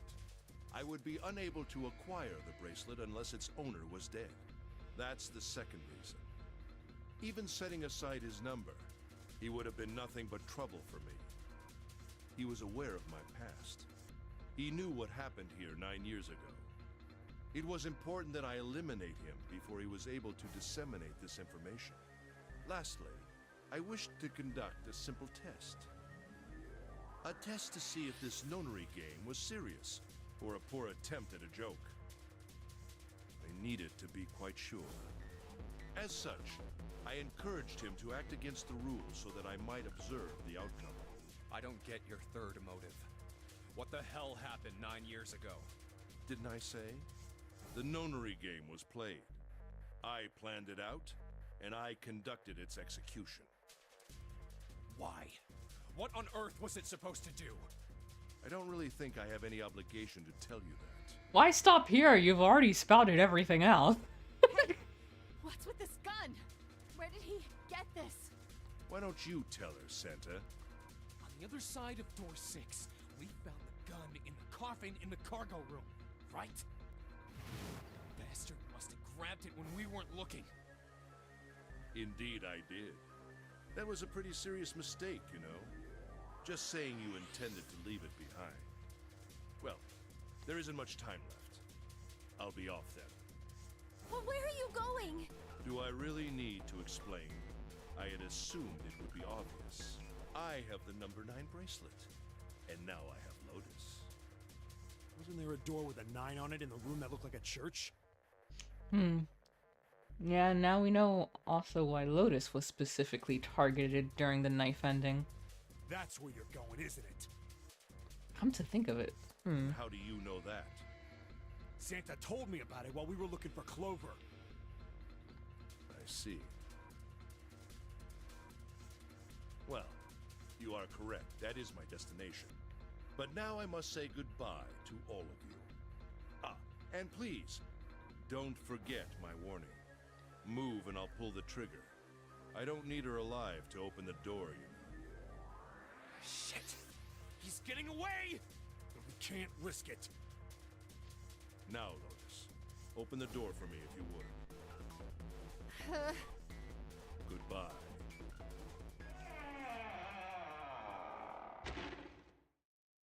Damn it! Hey, June, what happened? Are you alright? Jesus, you're burning up. Your fever's back. Are you okay? I'm okay. Really, I'm fine. You should be worrying about Lotus. But... Jumpy, don't worry about me. I just need a little rest. I'll be fine. Don't you remember? I just needed to rest a little bit last time. So please, please save Lotus. I think it's too late for her. Think about what Ace has already done, Junpei. When he's got what he needs from Lotus, you really think he's just gonna let her walk away? Yes, exactly. Damn it. You guys go on ahead. I mean, like, I'm thinking that more from her perspective. She must know what's gonna happen, so I just as soon as June refuse. starts feeling better, we'll follow Fuck him you. over. Go! Either way, I'm gonna die. All right, come on, 7. We're going after Ace. Hell yeah! Santa, you take good care of June. I'm trusting you. Got it. Let's go!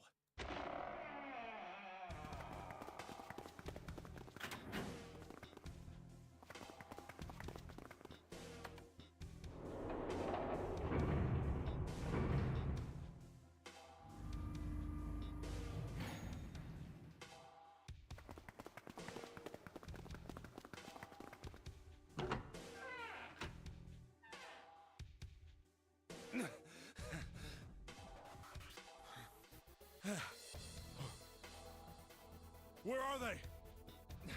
I don't see them. You think they already went through? Maybe. Let's check the red. Engaged. It's occupied. That means Ace and Lotus went through here. Yeah, it seems like it. I don't think she's tough enough to overpower Ace. The only reason she got that hidden was because she had the element of surprise. But now he has both a gun and a knife. What do we do now? Yeah, what should we do? And I, even less so, would have the ability to door's still overpower vacant, him, so but- I'd just go straight down the fuck you route. I'm gonna die and I'm taking you down with me. The two of us can't do anything with it. Yeah, not even counting how our digital route isn't 9.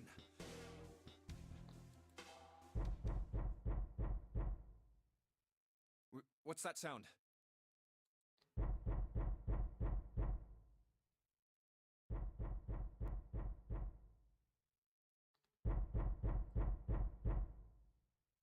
It's coming from over there.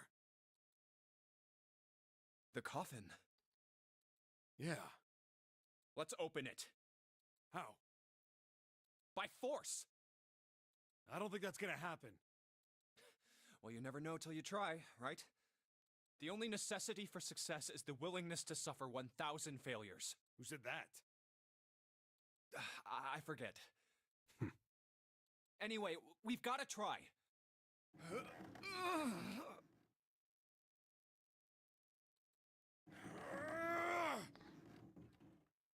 Damn it! See? Didn't I tell you? If you could just pull it open, why would it have something like that? Right. So unless I put in the right passcode, it's not gonna open. Was there some sort of clue somewhere?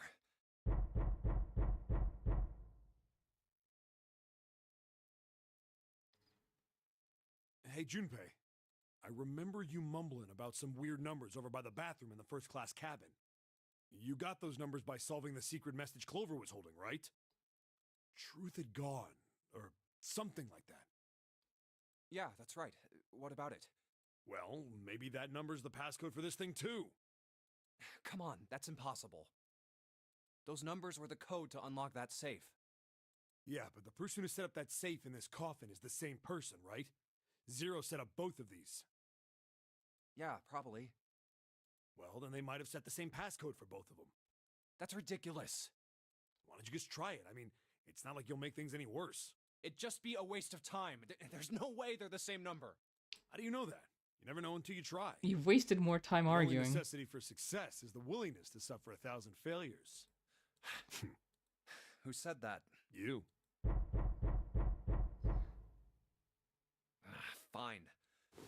1438 3421.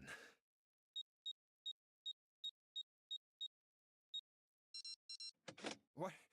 You gotta be kidding me. Huh. Snake! And you know what? I think we will go ahead and end things right here. I guess we actually...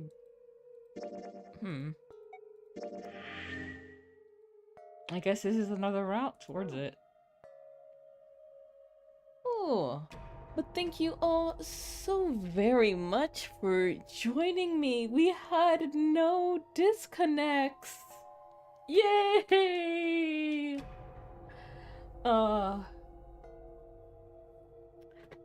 let's see.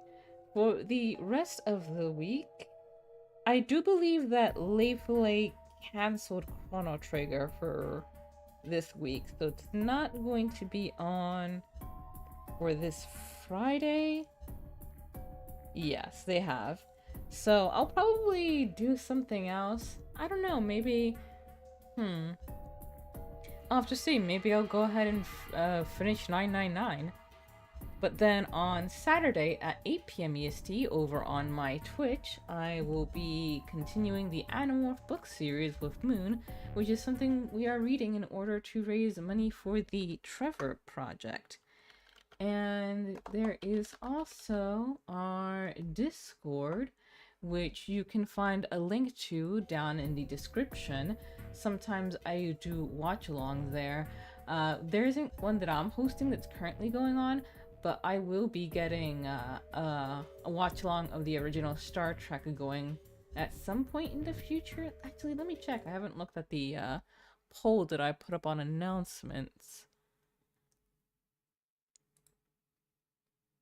Most of them are people saying depends on time, but there does seem to be an interest. So yeah, if that is something you might be interested in, by all means, join us there. And as always, please do take care of yourselves and each other. Toodaloo-hoo!